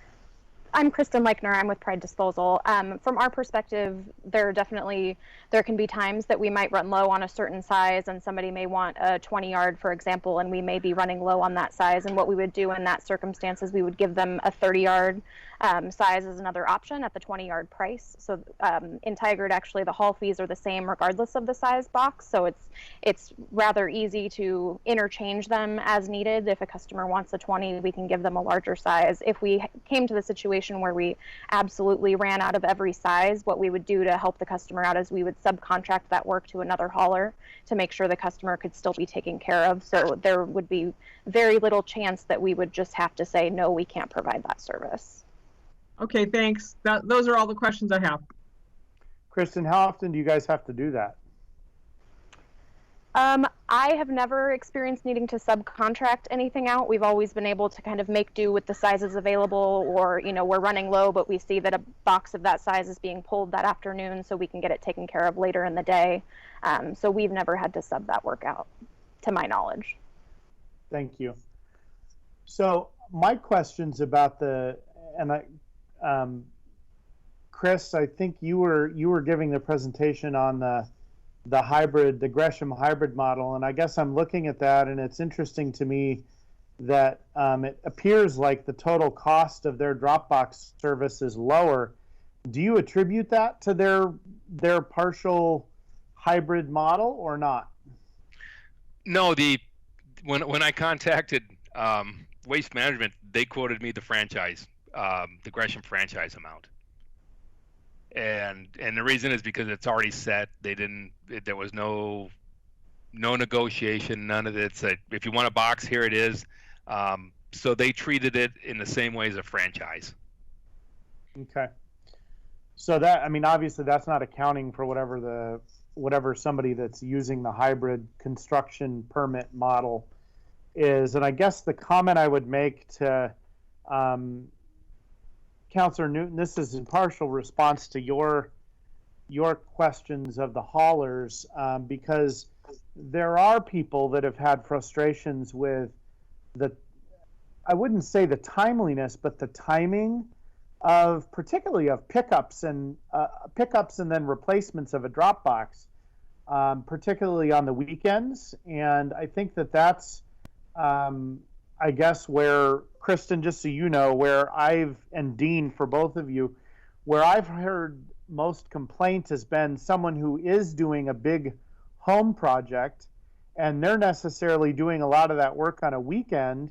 And if they need the box swapped on a weekend, at least the feedback I've gotten, and this was a Pride customer, or in the Pride area, not in the Waste Management area, was that they couldn't necessarily get that service on the weekend. And so they were pretty frustrated about that, and that's one of the reasons why I've asked about Dropbox service, because I've heard those concerns from a number of customers. So, Kristen, is that something that is still limited, like the pickups and drop-offs typically are not done on a weekend?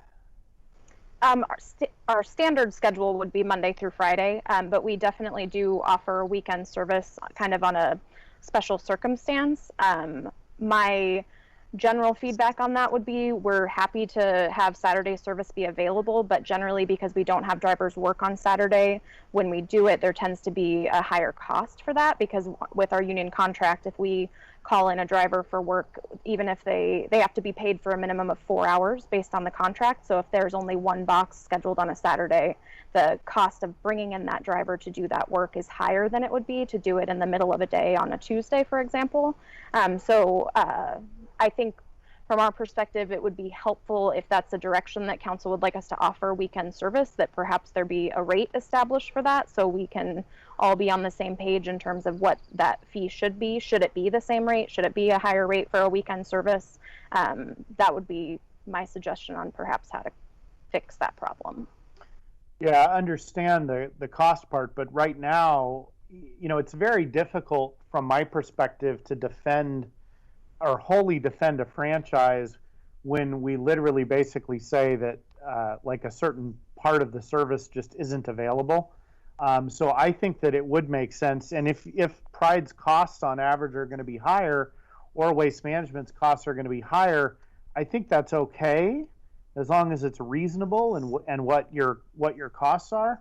But to just, you know, essentially say, well, it's not really a service or it's not clearly available without some special arrangements, I think is, from a service perspective, it just makes it harder for me to defend the fullness or the completeness of the franchise, including Dropbox service. So perhaps that's something, if the rest of the council is supportive of, that be evaluated and implemented as sort of an additional fee option if someone really, I mean, for some contractors or others, like, time is money, right? So they may much rather just pay $100 extra to get that box out of there a day earlier, because otherwise they're going to have a whole crew sitting around with nowhere to put the stuff, right? I mean, these are the kinds of things that people face. What is both Waste Management and Pride's perspective on the hybrid Gresham model for projects where you have a permit, and I guess most of the time that would be a contractor, or almost always? This is Dean Camper with Waste Management. Yeah, we service the city of Gresham.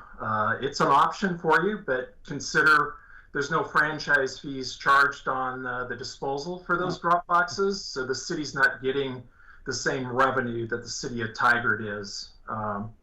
It's an option, but and it is a little more confusing or complex, because you got to know whether the job has a building permit or not. That's the trigger.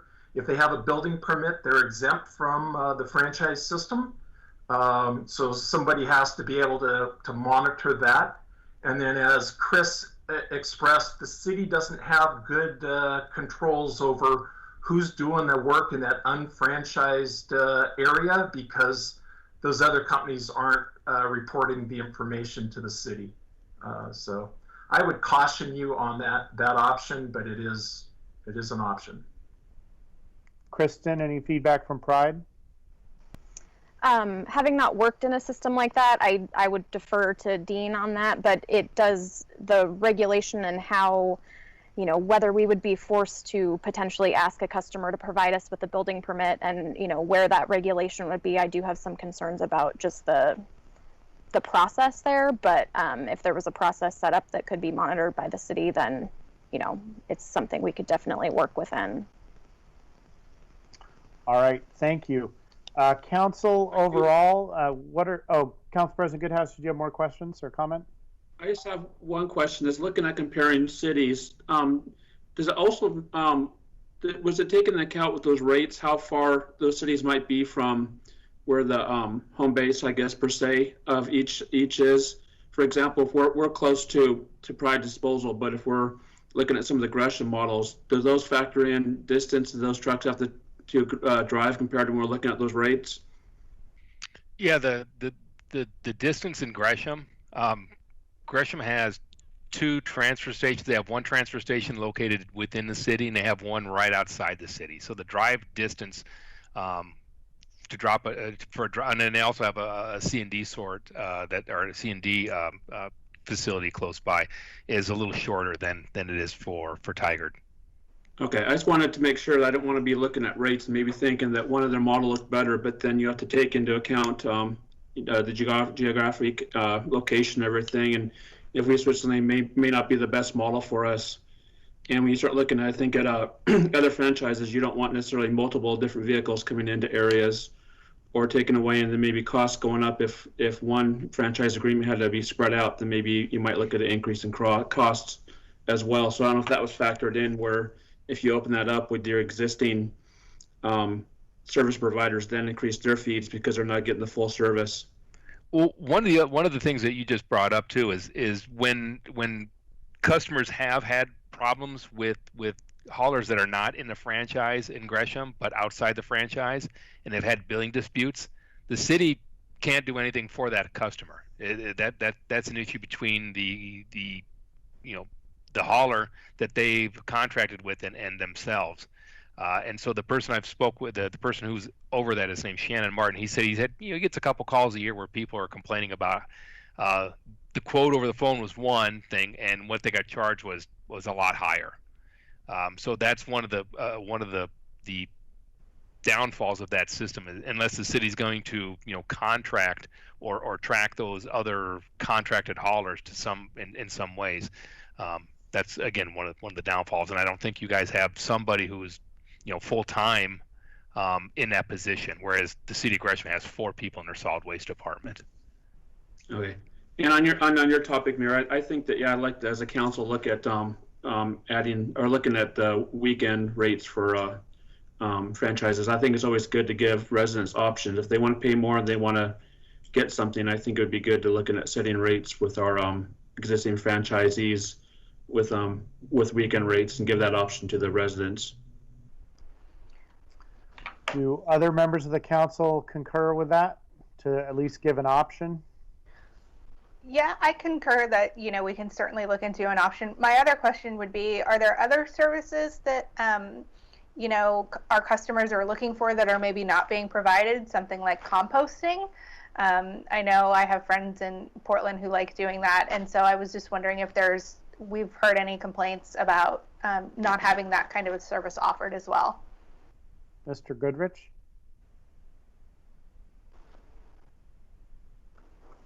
I haven't had any complaints come through my office as far as the composting. Kristen, you want to comment on that?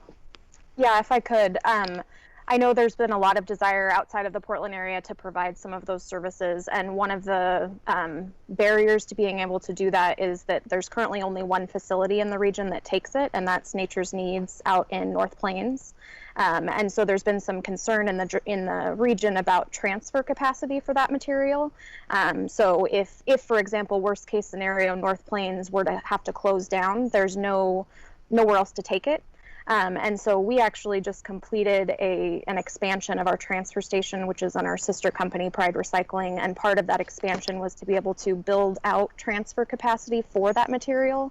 So we could then come to our jurisdictions and say, now that we have a transfer station where we have room for this material, we can potentially start these programs, because we can either take it to North Plains or there's other facilities to take it to. But no matter what, if it's all coming to a transfer station and being loaded into larger trailers rather than all the individual route trucks, you just have more flexibility and not being entirely dependent on only one facility. So now that construction project is wrapped up, we are hoping to be able to come to several jurisdictions, including Tigard, to propose programs like that. But we're also sensitive to everything going on with COVID, and there may be potential cost increases if the processing of those materials is more expensive, or if, for example, Tigard wanted to go from every other week yard debris to a weekly program because food is now in those carts. So there's just a lot of moving parts, but it's definitely something that's been on our radar as well. It's a service we'd like to provide, but that's why we have not come forward with that thought until now. Thank you for the background. But it's exciting, it's in process. Any other comments? Or it sounds like there's enough agreement on the council to move forward with at least giving people a week, even if it's not priced the same, a weekend drop box pickup or drop off option. Yeah, I would support looking into that. Thanks. Mr. Goodrich, is that, were you hoping we would achieve more than this tonight, or have we provided the direction you're looking for? Because we are over time. No, this has been very good at the staff level. I appreciate council's discussion, the information that Kristen provided. We'll go ahead and circle back and take a look. That would require either that would be a change in the master fees and charges schedule. It would also be probably some type of change in the municipal code. But give us a little bit of time and let's see what we can put together. Okay, thank you very much. And Kristen and Dean, thank you for joining us. Good to see both of you. And you're welcome to stay. We got riveting topics that don't have to do with solid waste, but you're welcome to stay and listen. So, Mr. Mayor, thank you. Council, thank you for allowing us to bring this discussion to you. And with that, that'll be the end of this agenda item. Yeah, and we'll move to item number 5, discussion on water utility rate modeling. Mr. Goodrich, I think you're up again. I am, and I'll see if I can't make up a little time. So over the last several years, both Mayor Cook and Mayor Snyder have been contacted numerous times having to do with individual issues by concerned customers having to do with the pricing or the cost of water. And we have noted that over the years. And so tonight, what we wanted to do was to provide a short introduction just for our audience and for the council, and then take a look at 3 policy questions that we've come up with that are kind of based on the customer response and the type of interaction that both the mayor and the councilors have had with our utility ratepayers. So with that, currently we're serving about a population of 65,000 people through 20,000 service connections.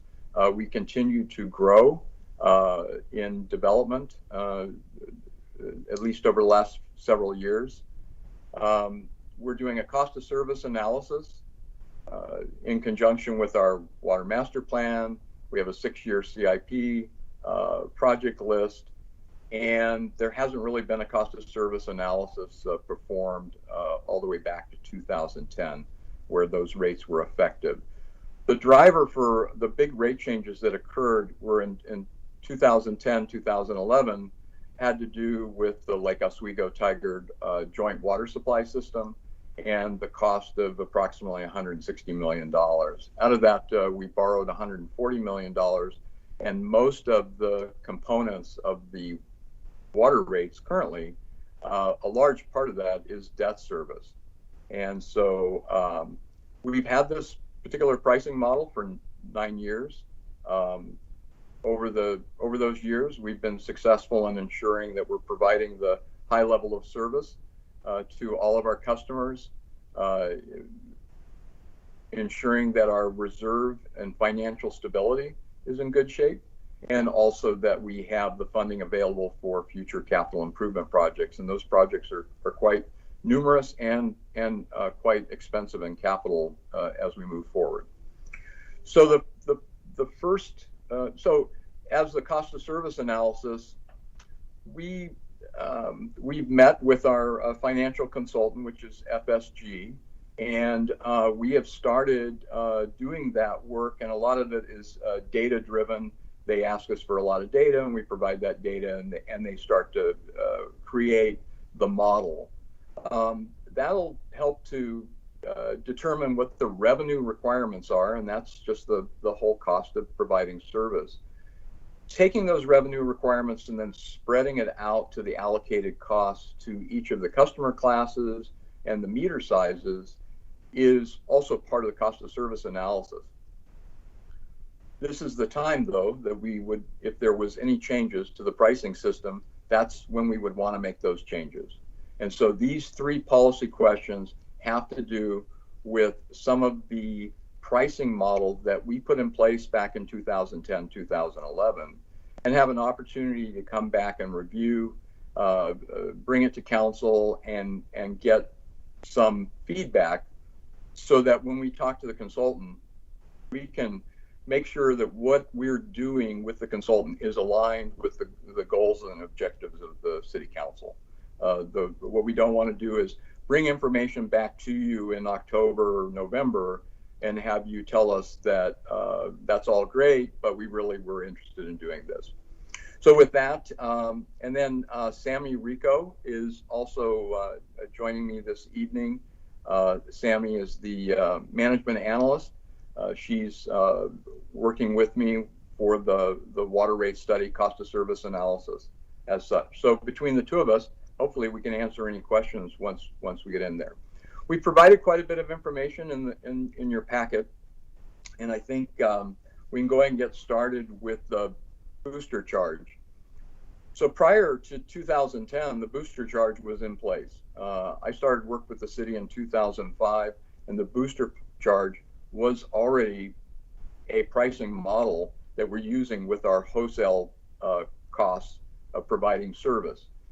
The Burlingame system for Portland Water Bureau, all of the pumping was done in that, and that pumping costs were part of the wholesale cost.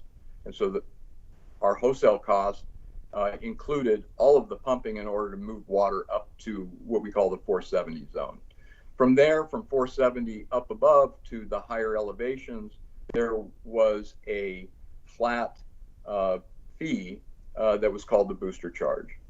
And so in 2010, 2011, when we approached both council and the Intergovernmental Water Board, there was a decision that was made that we go ahead and keep that pricing model and go ahead and include in our cost of service analysis a booster fee. So that booster fee ended up as a proportional cost. A smaller meter has a lower cost, $5.15, and then our larger meters are based on the proportional size of capacity, which was kind of an adoption, a tool that we used in order to ensure fairness with capacity and how those costs are allocated. So the question to council, and it was a question that we recently brought to the Water Advisory Board, we have an opportunity now when we do the analysis and take a look at those costs, do we continue to have a booster charge and continue to charge that? Over the years, that booster charge has brought in more income than the costs that were associated with that fee. And so during the cost analysis, that fee will probably get some type of adjustment in order to ensure that that cost of service is being covered and as such. Our fee structure is very complex. From a communication standpoint, to try to explain to our customers what our pricing model is can sometimes be a challenge. It was a challenge in 2010, 2011, as we were working through to ensure that we had the financial capacity in order to go seek good bonds at a good rating at the time. Over the 9 years now, we've been operating with this particular system, and this might be a good time to take a look at certain parts of our system and make them simpler. However, the Water Advisory Board, when we approached them, they felt that it was very important that customers that were at the higher elevations were paying their fair share, and that the consultant, and through our financial analysis, would reset the rates properly, and that seemed like a reasonable and a thing that we should do as far as equity and fairness within the system. So that is the question tonight to council for this one policy question having to do with booster charges. With that, both Sammy and I can take questions. Both Mr. Rager and Mr. LaFrance are also here, and so if the questions get more technical than Sammy and I can answer, they can certainly weigh in with if the mayor calls upon them. So I don't want to stifle conversation on this one, but I know Councilor Lube is on the Water Advisory Board, so I'm suspecting I already know what she thinks about this. And I actually share the Water Advisory Board's perspective as well, that it may need to be reset because we're either overcharging and or there is some pumping cost associated now with people that are in the zones at or below the 470 zone, but it certainly will continue to cost more to pump water higher above that general zone that serves the rest of the city. And so I guess I just want to check on how much discussion we really need to have. I'm happy to have a broader conversation, but if I already know what Councilor Lube thinks, and I've just made that statement, I'm just wondering, do we need to really go much more complicated on this? Council President Goodhouse or Councilor Newton, anyone want to comment? I do, Council President Goodhouse. I agree that if someone's at a different elevation, they should pay for the boosting charge. My question would be is there a way to put in some mechanism that, as you said right now, that the rates are not consistent with what's being charged? Is there a way to put a mechanism in there where it can be changed without having to go to another discussion or something like this? You said for years it's been this way. Is there a way to put a mechanism in where if in 2 years if the rates are out of whack with how much it costs to boost the water, they can be adjusted without having to do a full revision? Unless I'm not understanding it correctly, but it sounds like it's been locked in that way for a long time. And if it was something where it could easily be changed based on what the costs need to be recovered. So within our schedule, and is something that was shared with council last year, every 3 years we would be doing a rate study, and during that time frame there could be an adjustment made, and the cost of service analysis wouldn't be required because we wouldn't be making any changes to the pricing model. So basically, from an analyst perspective or a consultant, financial expert, they would be able to look at that and then make recommendations during that water rate study to the council and to the Water Advisory Board, and based on council's prerogative, you could adopt those, and that would just be a change in the master fees and charges schedule. So yes, I think that's very, very doable. If you feel that 3 years is a good time frame, we would just program that in and make sure that that was what we were doing. Okay. Councilor Newton.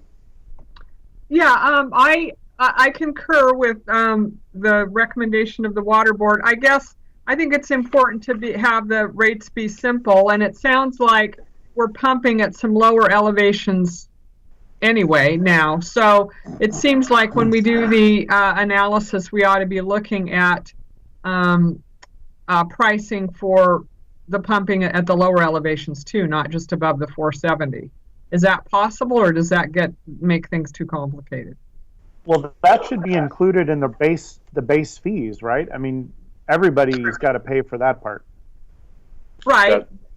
Okay, that wasn't clear. I didn't get that from what I read in the report. So basically, everybody else is getting water pumped, right? Is that what you're saying? That's correct. That's right, Rich.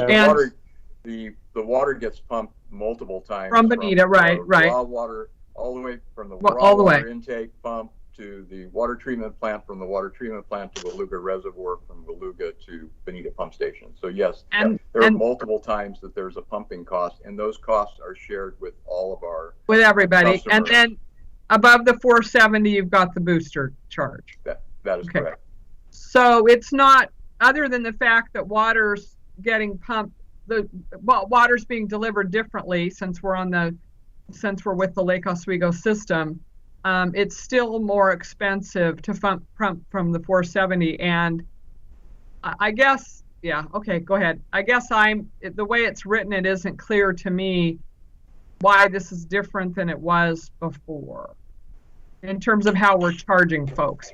But I don't need you to explain it to me. I think I'm willing to go along. It just isn't clear to me why it's different than it was, the way we need to charge. So. Go ahead, Mr. Goodrich. Sorry. So in answer to that, I would say that back prior in 2010, 2011, that booster charge was a flat fee for all all residential customers, all customers. And it wasn't based on a proportionality of the water meter. And I, from a staff opinion, I feel that perhaps because we're charging a higher cost to a larger proportionate share, with the idea that those people would be using that water as a consumption, that they're paying slightly higher than what the water costs are of actually moving water up there. But that can be fixed. That can be fixed through the rate study, right? Yes, it can. So one of the questions we might have for council would be, should it go back to just a flat fee for residential customers? We don't really have any commercial businesses or as such up above in the upper areas. We do have some schools that would be considered commercial, but we don't have a lot of commercial activity up there and as such. So we could look at that. For tonight, for Sammy and I, we're just looking for some guidance. We'll go back and work with the consultant, and we can put together perhaps a couple of options. From our standpoint, we just didn't want to spend the time and energy, which really means money, with the consultant to spend time on a booster charge, cost of service analysis, and then have a decision that we wouldn't be doing it. Councillor Anderson, do you have any different or additional perspective to add? Just, are we getting any complaints, John, currently about the higher elevation folks? At this point in time, no. I know that, and we're policy number 3 having to do with 1-inch customers, when you add a booster fee on top of that. However, over the years, I have spent a lot of time talking to a lot of different customers. And once I explain or try to provide the justification as to why the booster charge is there, for most customers, they understand that and recognize that it's a cost of service. That's all.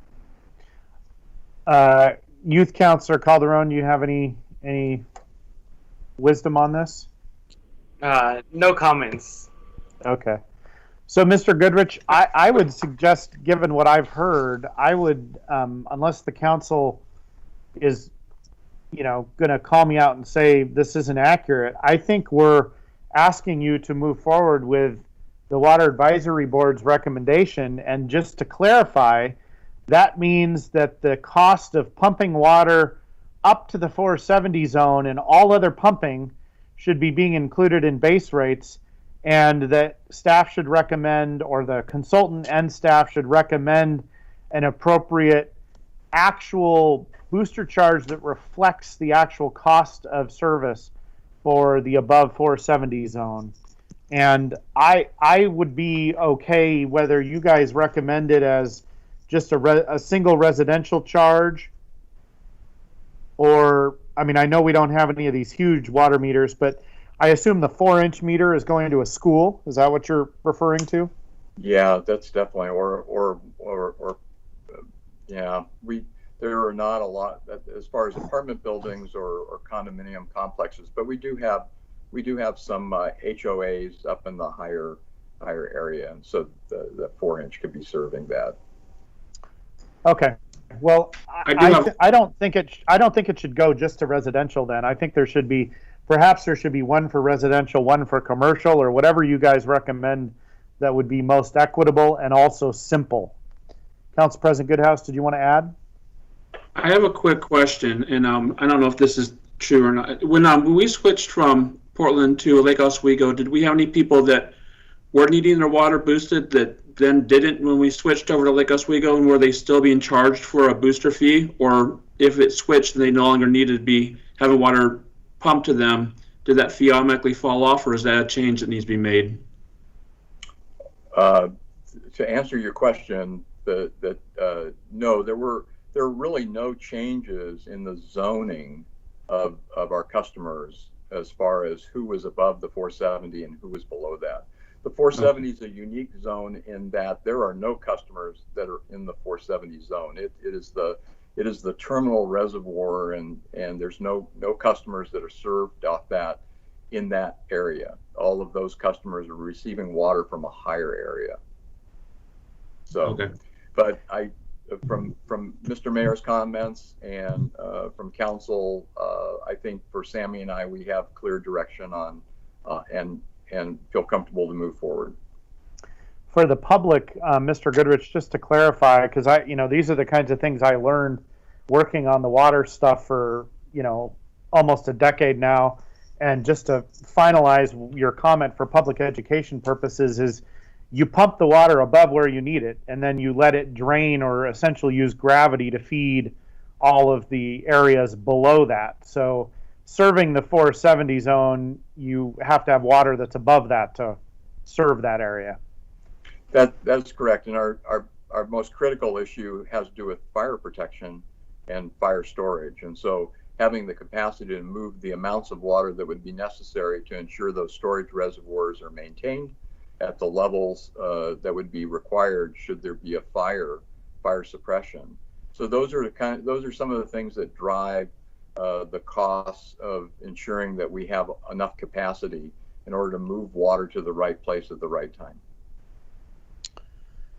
All right, let's move on to policy question number 2. Mr. Goodrich. Yeah, policy question number 2 is a recent problem, and as far as what our current policy is and how it's impacted certain customers. So back in 2010, 2011, we had some customers that did have residential fire suppression, and again for the public. Residential fire suppression is basically having sprinklers within your home, and that should there be a fire, that the sprinklers release water and allow for health and safety. So that the whole idea of sprinklers is to allow families and individuals to get out of the home and not get injured based on fire. So it's a fire suppression system. It's used mostly in commercial buildings and schools, etc. But there's been a change in how this is being applied. So in the past, TVF&R had a requirement that homes above 3,600 square foot would require a residential sprinkler system. That was not a problem because a 1-inch meter, for most intents and purposes, their fixture counts were very close to that.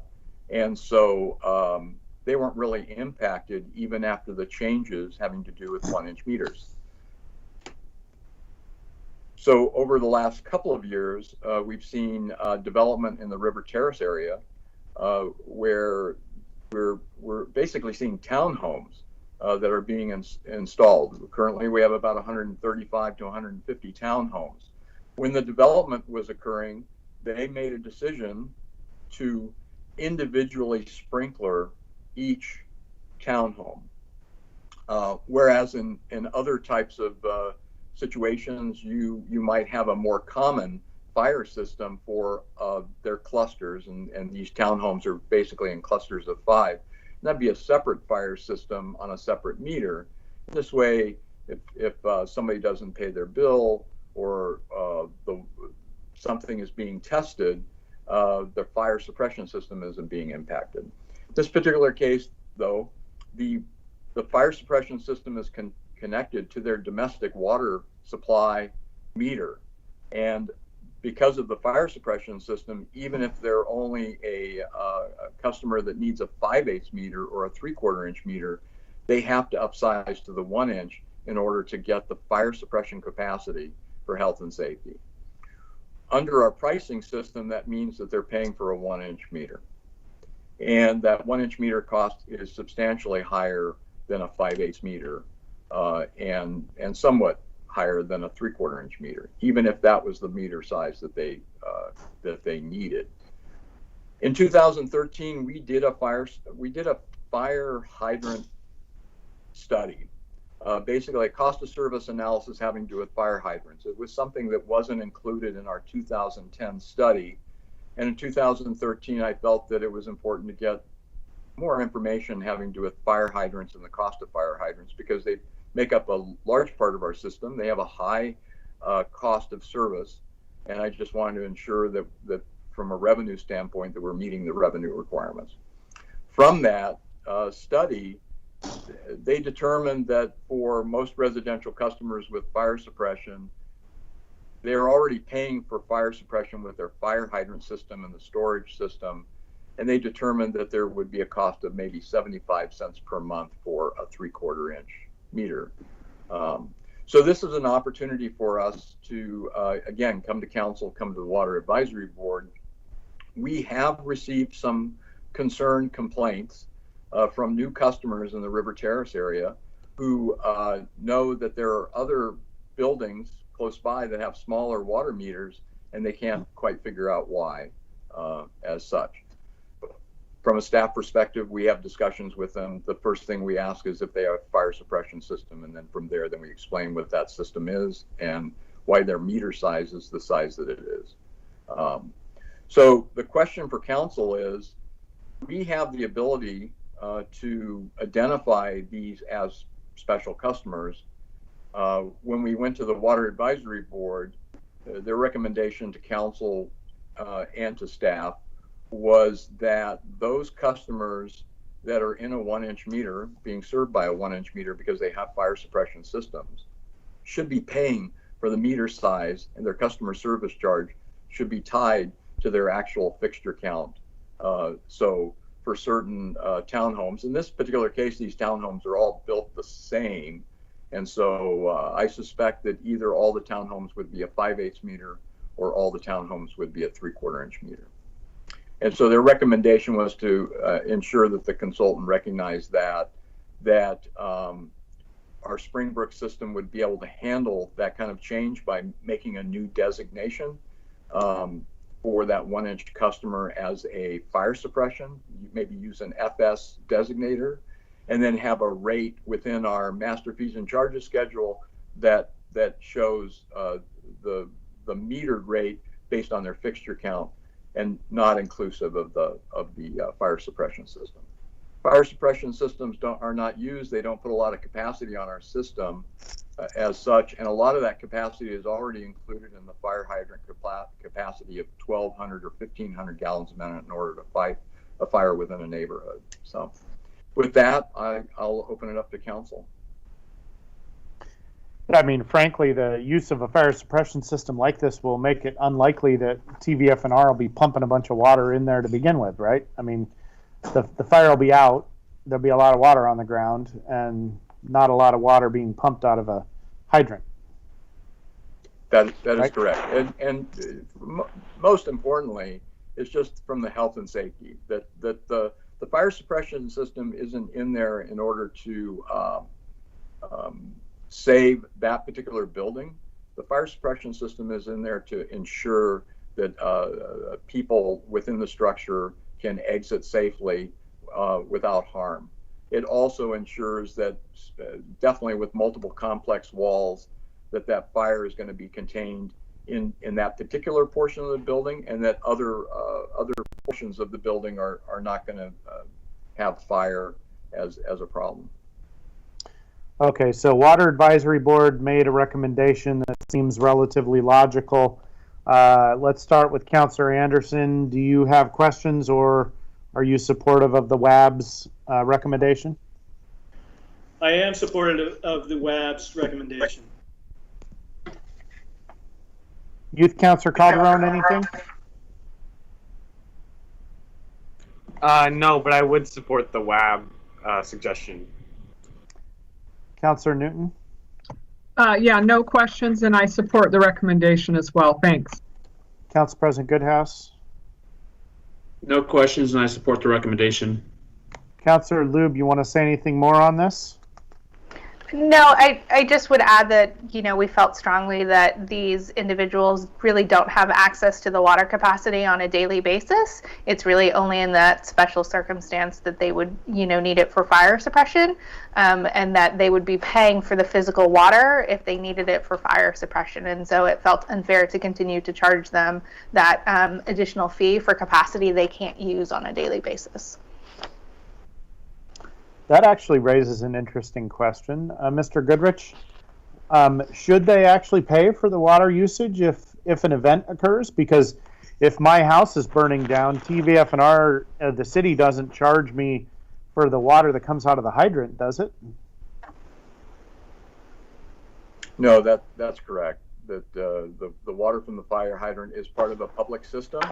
Some water utilities within the United States have a separate fire hydrant fire suppression fee that helps to support those large capital project costs having to do with storage, the piping to move all that water, and then the pumping and the energy costs, etc. So there could be a large amount of funding necessary.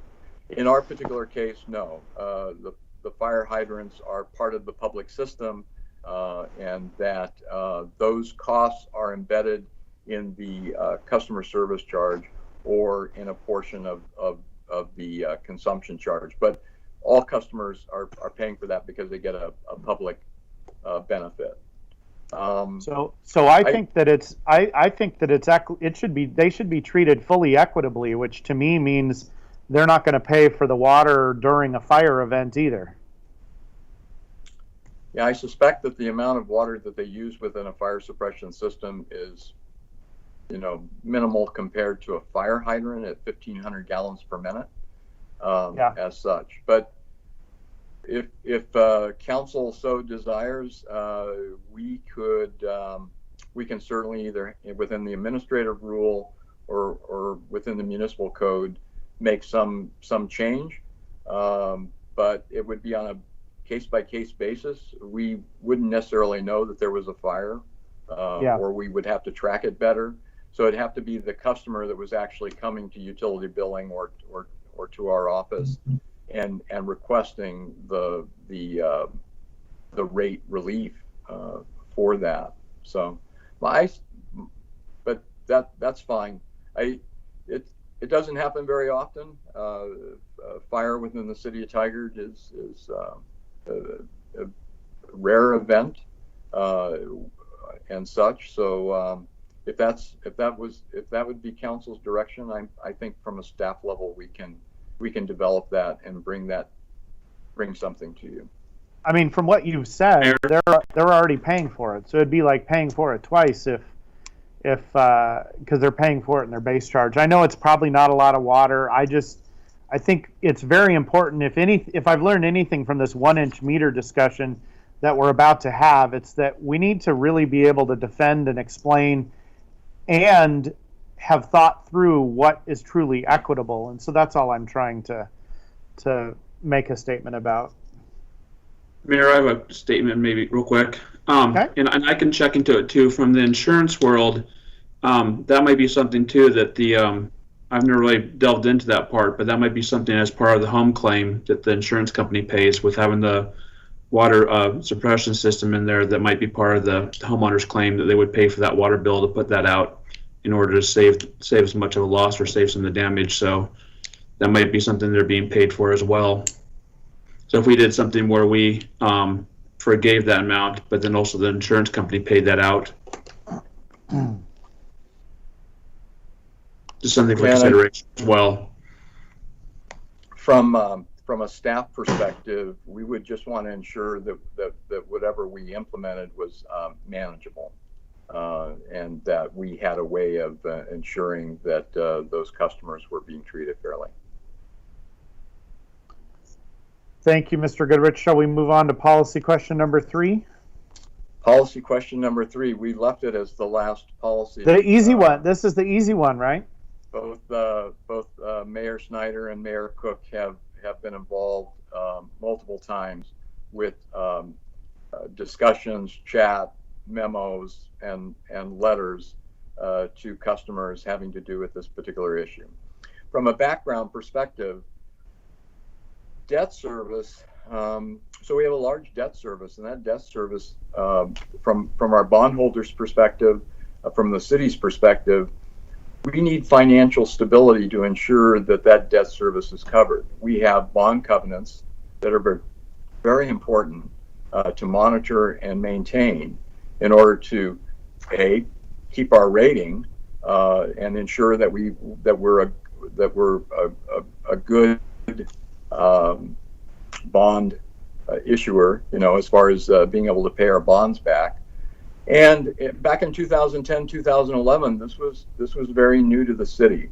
And so with guidance from our external consultants, there was a determination that as we went to the bond market, that we had to show that we had the depth in order to repay those bonds and make sure that we would be able to make our commitment on an annual basis.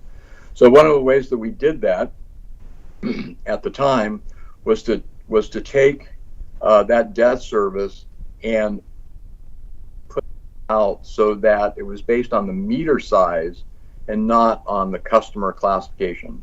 So it made it very easy. A 1-inch residential customer, a 1-inch commercial customer, a 1-inch irrigation customer, they all pay the same debt service that for that generational investment, and have done so since 2011. For a lot of our 1-inch customers, especially residential customers, they are of the opinion that they should only pay for what they take.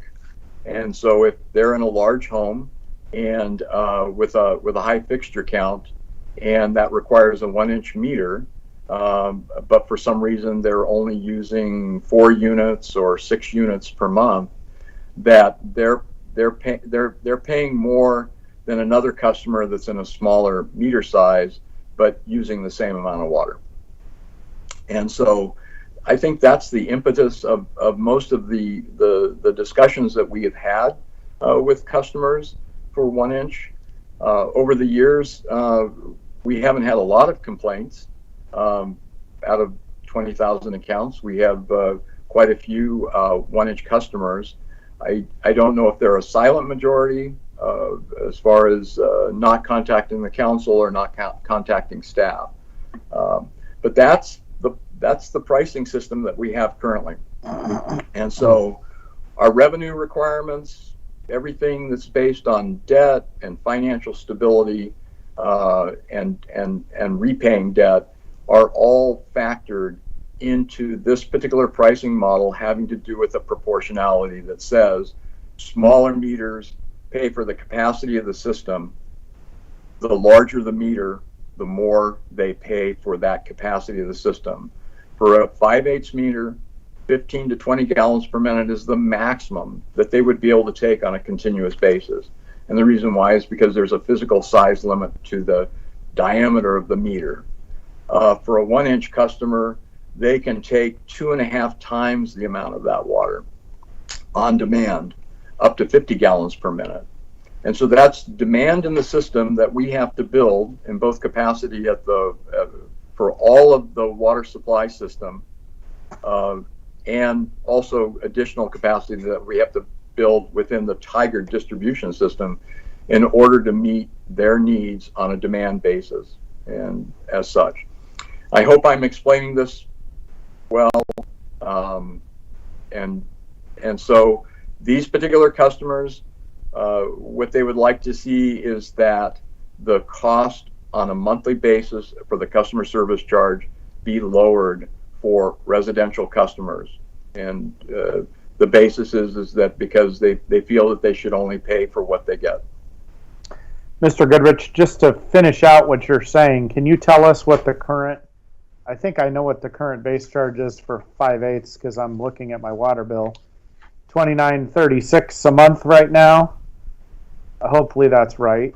That's correct. Okay, so can you tell us what it is for 1-inch? So I don't have that information right in front of me, but it's about $65 per month. I do. It's $65.86. Okay. And for the 3/4, it's $42.29. Right. And again, all of these are based on a mathematical allocation based on the capacity of their demand. And so it is not based on the amount of water they use. It is based on the size of the meter. And again, the reason for this is to ensure that our bond payments, that we always have the financial capacity to make our bond payment as such. And it would be very similar, and I've in the discussions that I've had with customers, I have used the analogy of your property tax bill. So in property taxes, 50% of those property taxes have to do with school funding. All of us perhaps feel that school funding is very important. But if you do not have children or do not have school children, you're still paying the same price to the county for your property taxes, and you're not able to negotiate and say, well, you know, because I don't have children, why am I paying for a service that I'm not getting? And so in this particular case, that would be an analogy. Should council make a decision to make changes to this pricing policy, there could be some consequences having to do with those customers that have larger meters and the pricing that they're paying. And those customers would be commercial or irrigation or HOAs or building complexes, etc. But for those customers that have a larger meter, they would still be paying that proportional pricing. And so there would be something that would be done special for this particular class. Well, Mr. Goodrich, I appreciate you laying that out. I have to be honest, I'm not sure I totally I mean, the comment about bond payments, we have an obligation to make the bond payments. To me, this question is about how, and that requires a certain amount of revenue to do that. But this question to me is fundamentally different because it's about how we're going to allocate the revenue that we need to receive to make the bond payments, which to me is fundamentally different. But to me, this is about, and actually there's one other question I guess I have about what you had stated about building the capacity so that the people with 1-inch meters can have their needs and demands met when they can potentially pull 50 gallons a minute. Yet we know that they're only using, I mean, I haven't done the exact numbers, but 15 or 20% more than people with a 5/8 inch or 3/4 inch water meter. So I'm really curious, like, did we actually build the system bigger just because of that? Because I find that if that's true, I would find that to be terrible planning since they're not actually using the water. So I really want to understand given how much feedback and discussion Mayor Cook and I and others have had over this, like, I want to dig into this, and I want the council to hear some of these questions to begin with to help form their either additional questions or comments about this. So can you comment on that? Was the system literally made bigger because we predicted that people with 1-inch meters were going to use a lot more water than they actually are? So with that question, originally we were at 14 million gallons per day in the joint supply system. We added an additional 4 MGD of supply at a cost of $20 million. I guess from a master planning standpoint, the answer to that would be yes. We have to build additional capacity in order to meet the service needs of customers, and that customers with a 1-inch meter have a certain level of need, but at the same time can demand on the system at any time. And so even if we have a customer that only uses 1 or 2 units, if we had all of our 1-inch customers taking 50 gallons per minute over a short time period, we would still have to have the capacity in order to provide that, or we wouldn't have enough pressure in order to move water in the system or provide the fire protection necessary. So have we ever studied whether any of those things ever have happened? Well, I'm not sure as far as a study, as far as whether they happen. I think from the water utility business, we have to think about what can happen as such. So again, there were a lot of different ways that this could have been priced. And there are a lot of different ways. I'm pretty sure that similar to what we did with solid waste, that we can talk to 20 different water utilities within the state of Oregon, and they all have a different type of pricing structure based on their cost of service, especially when you're talking about debt. In 2010, 2011, this was a huge amount of debt that we were taking on for the utility, and at that time, this was the best option that met the fairness and equity of ensuring that everybody was paying their fair share for an intergenerational water project. I've made comments before that if we just charge 2 cents per gallon, we would meet all of our revenue requirements, have no customer service charge. But in doing so, that would put us at risk because our fund stability, we would have to carry a lot more money in stability funding in order to offset things that might occur, like a wet summer where we're not selling as much water, but yet our fixed costs are still the same. And so this is all, we're using the utility practices of M1. We're in 2010, 2011, we used the best science having to do with utility rate structures as such. And certainly in hindsight, perhaps we could have created just a residential class customer and charged a single flat fee for 5/8, 3/4, and 1-inch customers. We didn't do that. And I don't know, and I don't think that's the right answer, but what I'm looking at is when you look at consumption, so there's a difference in consumption on average of 38% approximately between 1-inch customers who are using 9.4 units and 5/8 inch and 3/4 inch customers, which interestingly enough, 3/4 inch customers actually use less water than 5/8 inch meter customers on average, which I think is odd. I had to ask Mr. Goodrich to get that info. But we've got a 38% difference, but yet we've got more than 100% difference in the base charge. And when I look at that, that does not scream, I just have to be honest with you, doesn't scream equitable to me, because it seems like it's completely missing not what's the possible capacity. I mean, honestly, if everyone with a 5/8 inch meter turned all their stuff on and ran it at 20 gallons a minute, that would also strain the system, right? I mean, everybody has the ability to strain the system. So, from my perspective, I've just the conversation that we're having has just kind of sparked as far as my memory. So everything that you're talking about is true. However, in 2010, 2011, 1-inch metered customers were using much more water, and that the rates were set based on the capacity that they were using from 2005 to 2010. After we made the changes to the rates, there was a huge reduction in the amount of water that people were using because they were trying to get back to the types of monthly payments that they had prior to 2010, 2011. Within the study, when our financial group gets together and takes a look at this, they will reset, or they'll be looking at those capacity uses, and I would suspect that based on their recommendations, there may be some changes that we would be bringing to council.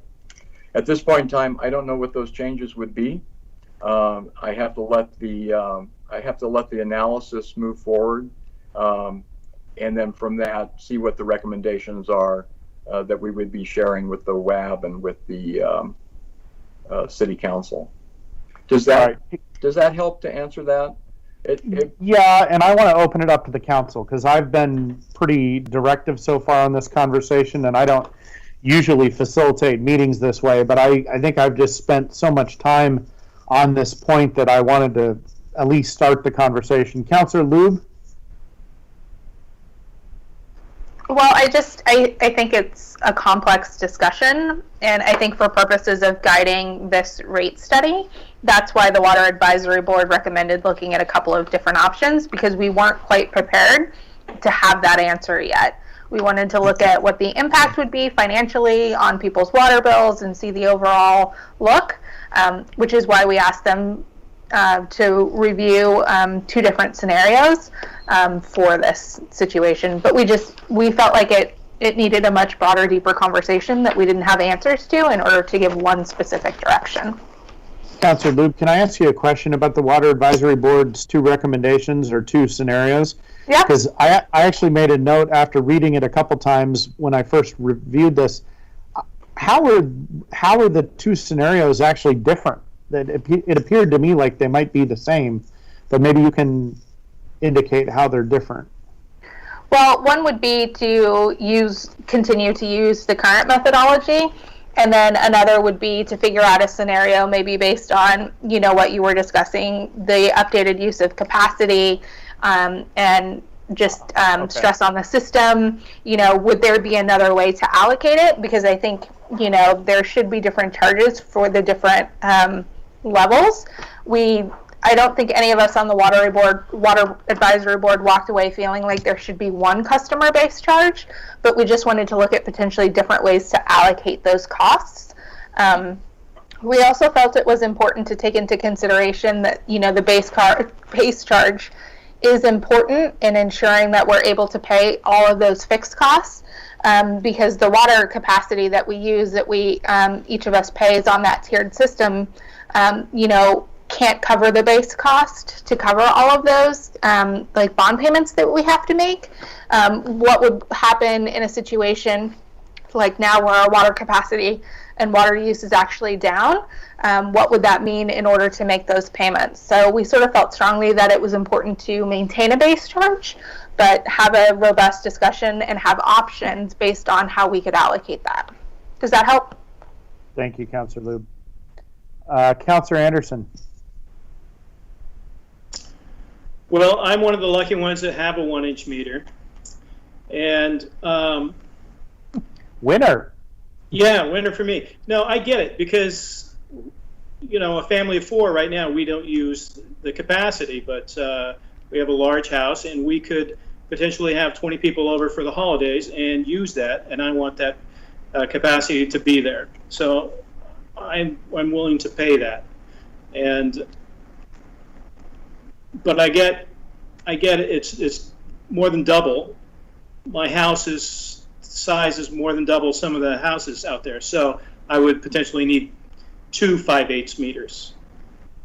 So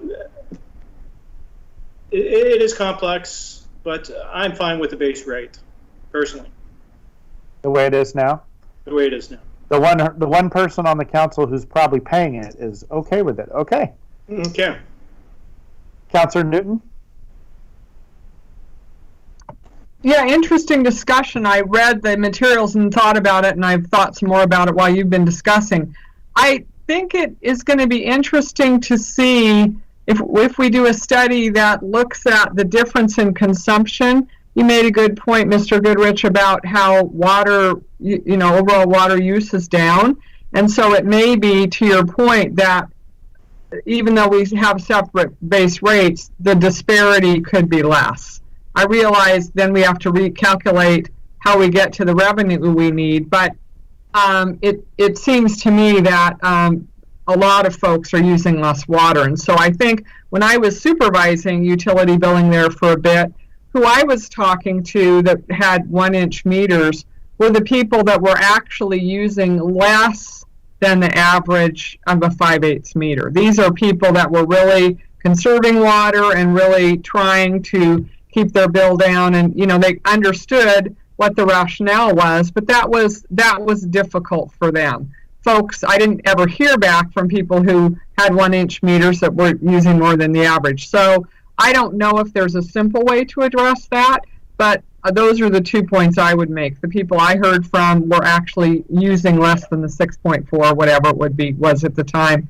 And then I do think if we really look at the use, the base charge, we might have to recalculate all the base charges. So that's kind of what I'm thinking now. But I think we need a couple of options to look at. I think we don't want to overcomplicate it.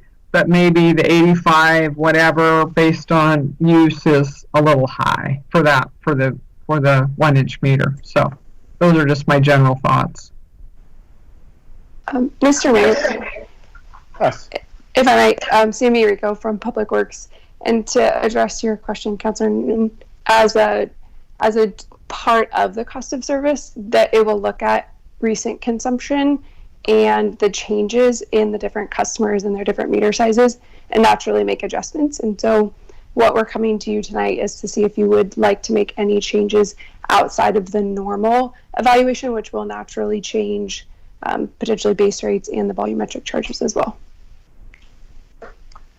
Well, as long as, so I guess what I would say in response to that is, as long as there's some direct correlation between the actual consumption and the base charges, I think that methodology can work. If the conclusion is being drawn that, you know, somehow someone with a 1-inch meter can draw 2.5 times as much water, even though almost none of them ever do, that's where I think we get into the territory and the results that we have, or we've had for the last decade. So I think that makes sense, but I would caution that the methodology should be rational and it should be based on real life, not on theoretical possibilities. Council President Goodhouse, comments or questions? Just to make it this simple, I agree with what the mayor said. I think we need to come up with an equitable solution. It's not doesn't sound like it's an easy fix, but there obviously has been something going on for years where people that have this 1-inch meter or 1-inch size that you know, are paying more than they should be. So, but then also, as Councilor Anderson said, that, you know, there's that need that might be there, but how many people move into it or maybe don't have that need, or there's a 1-inch when it doesn't really require that size, and maybe, you know, they could get by with the 5/8. So I'd like to see some kind of some options coming back to us that would make it more equitable. And whatever we do, I'm going to recommend that we continue charging Councilor Anderson the full amount that he's been paying, because he's happy with that. Maybe a 2-inch rate. And that'll help us make our bond payments.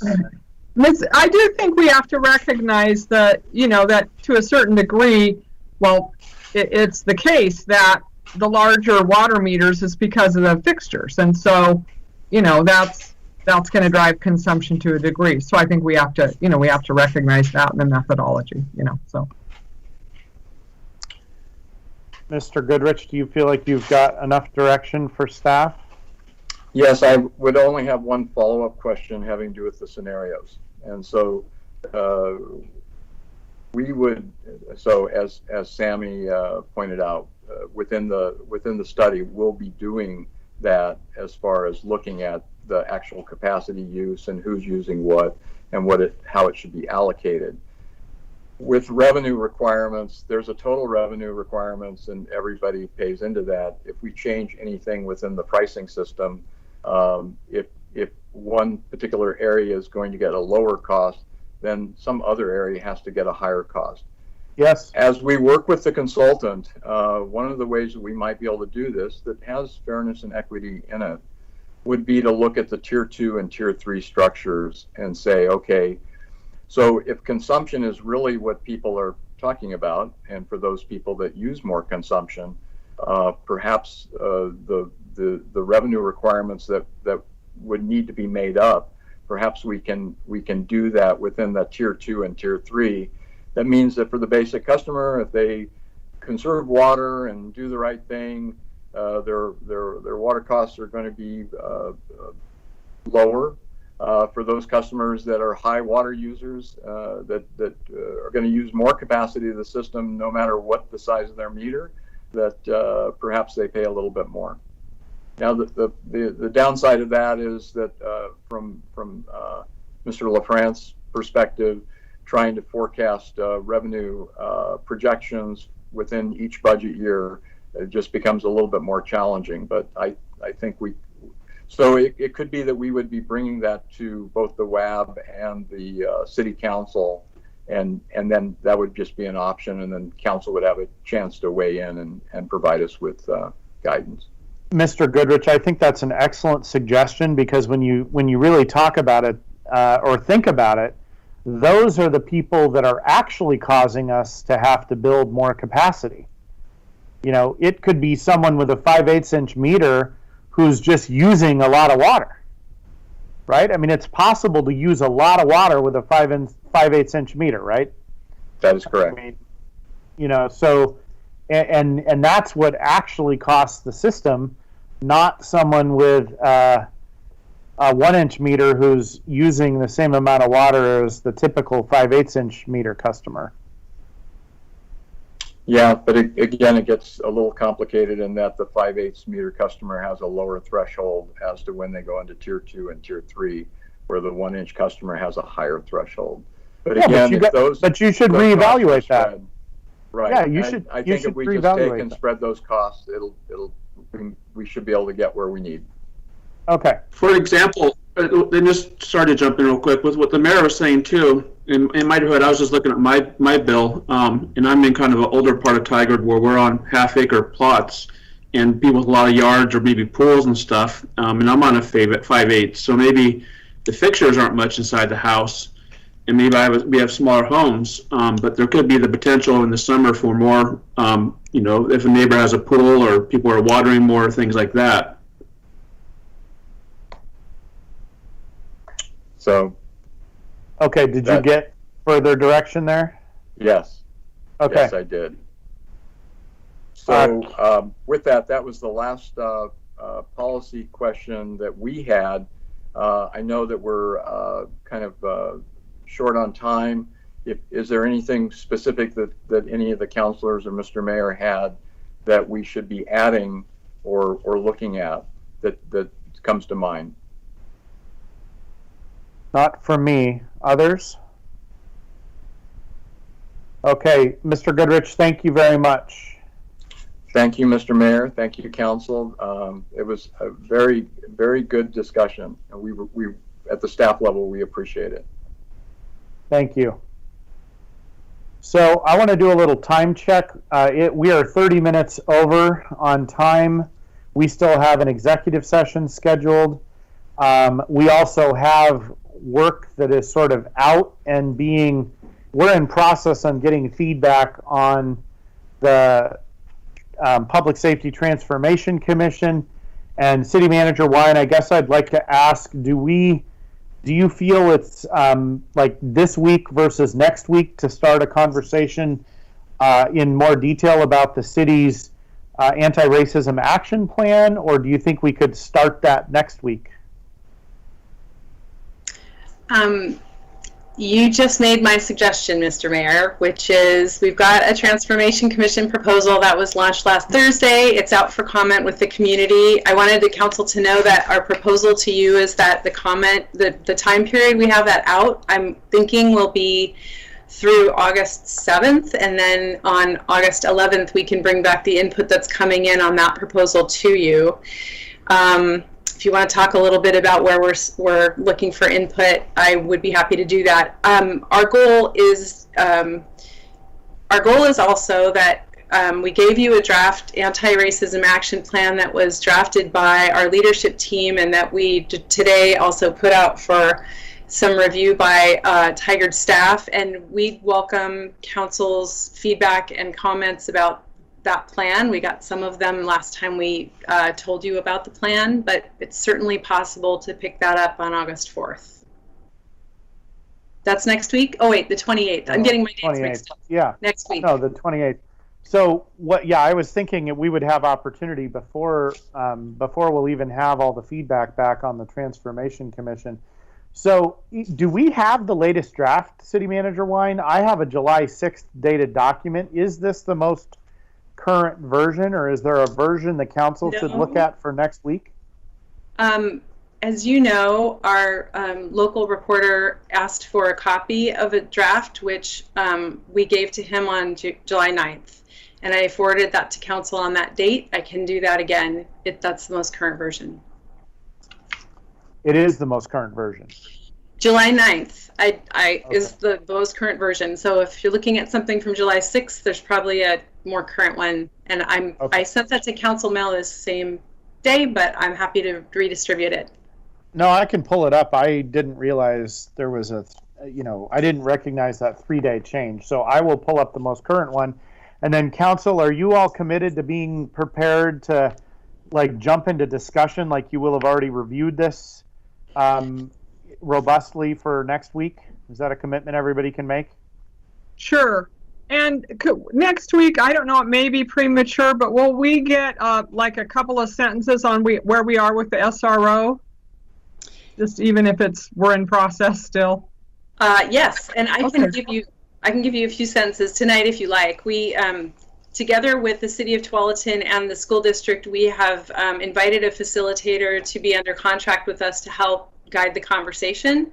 And our facilitator team, there are 2 of them, are putting together a design for that conversation. And I think I mentioned that if you think about the design of the conversation, it starts with small groups and like concentric circles moving out from there. So the idea is that the voices and the perspectives of students and families will be the first tier of those conversations, and then invitations will go out from there. So that's what I've got today, but I would welcome your questions if you have them. Thanks, that's helpful. Thanks.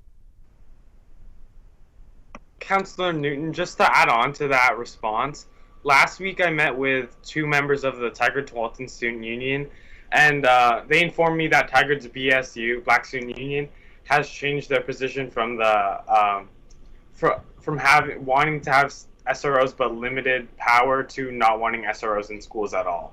So just as an informal update. Thank you for sharing that, Youth Councilor Calderon. I appreciate that. I'm sure the rest of the council does too. Okay. So with that, I'm just making a note to myself that I need to print the most recent action plan. And we are going... The city manager, just so we all have it, just don't, going back and look, can she just resend out their most current one so we're confident we have the right one? Yes, I will do that. Thank you.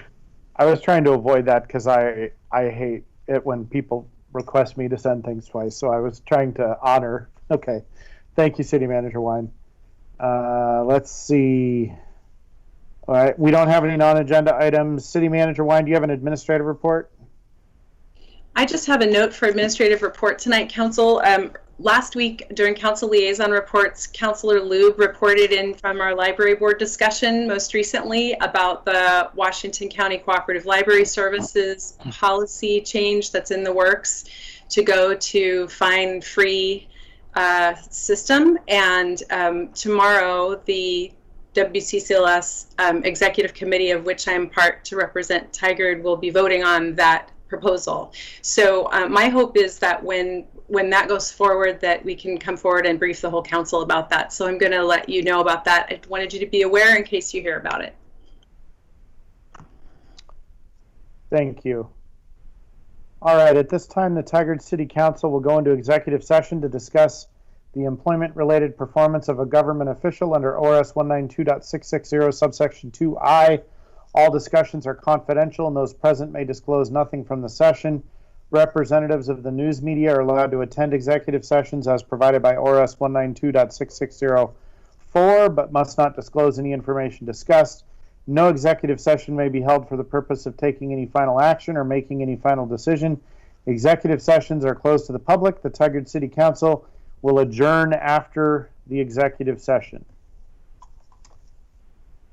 Council, we'll see you on the next invite for the executive session. Good night. Thank you. Good night. Bye.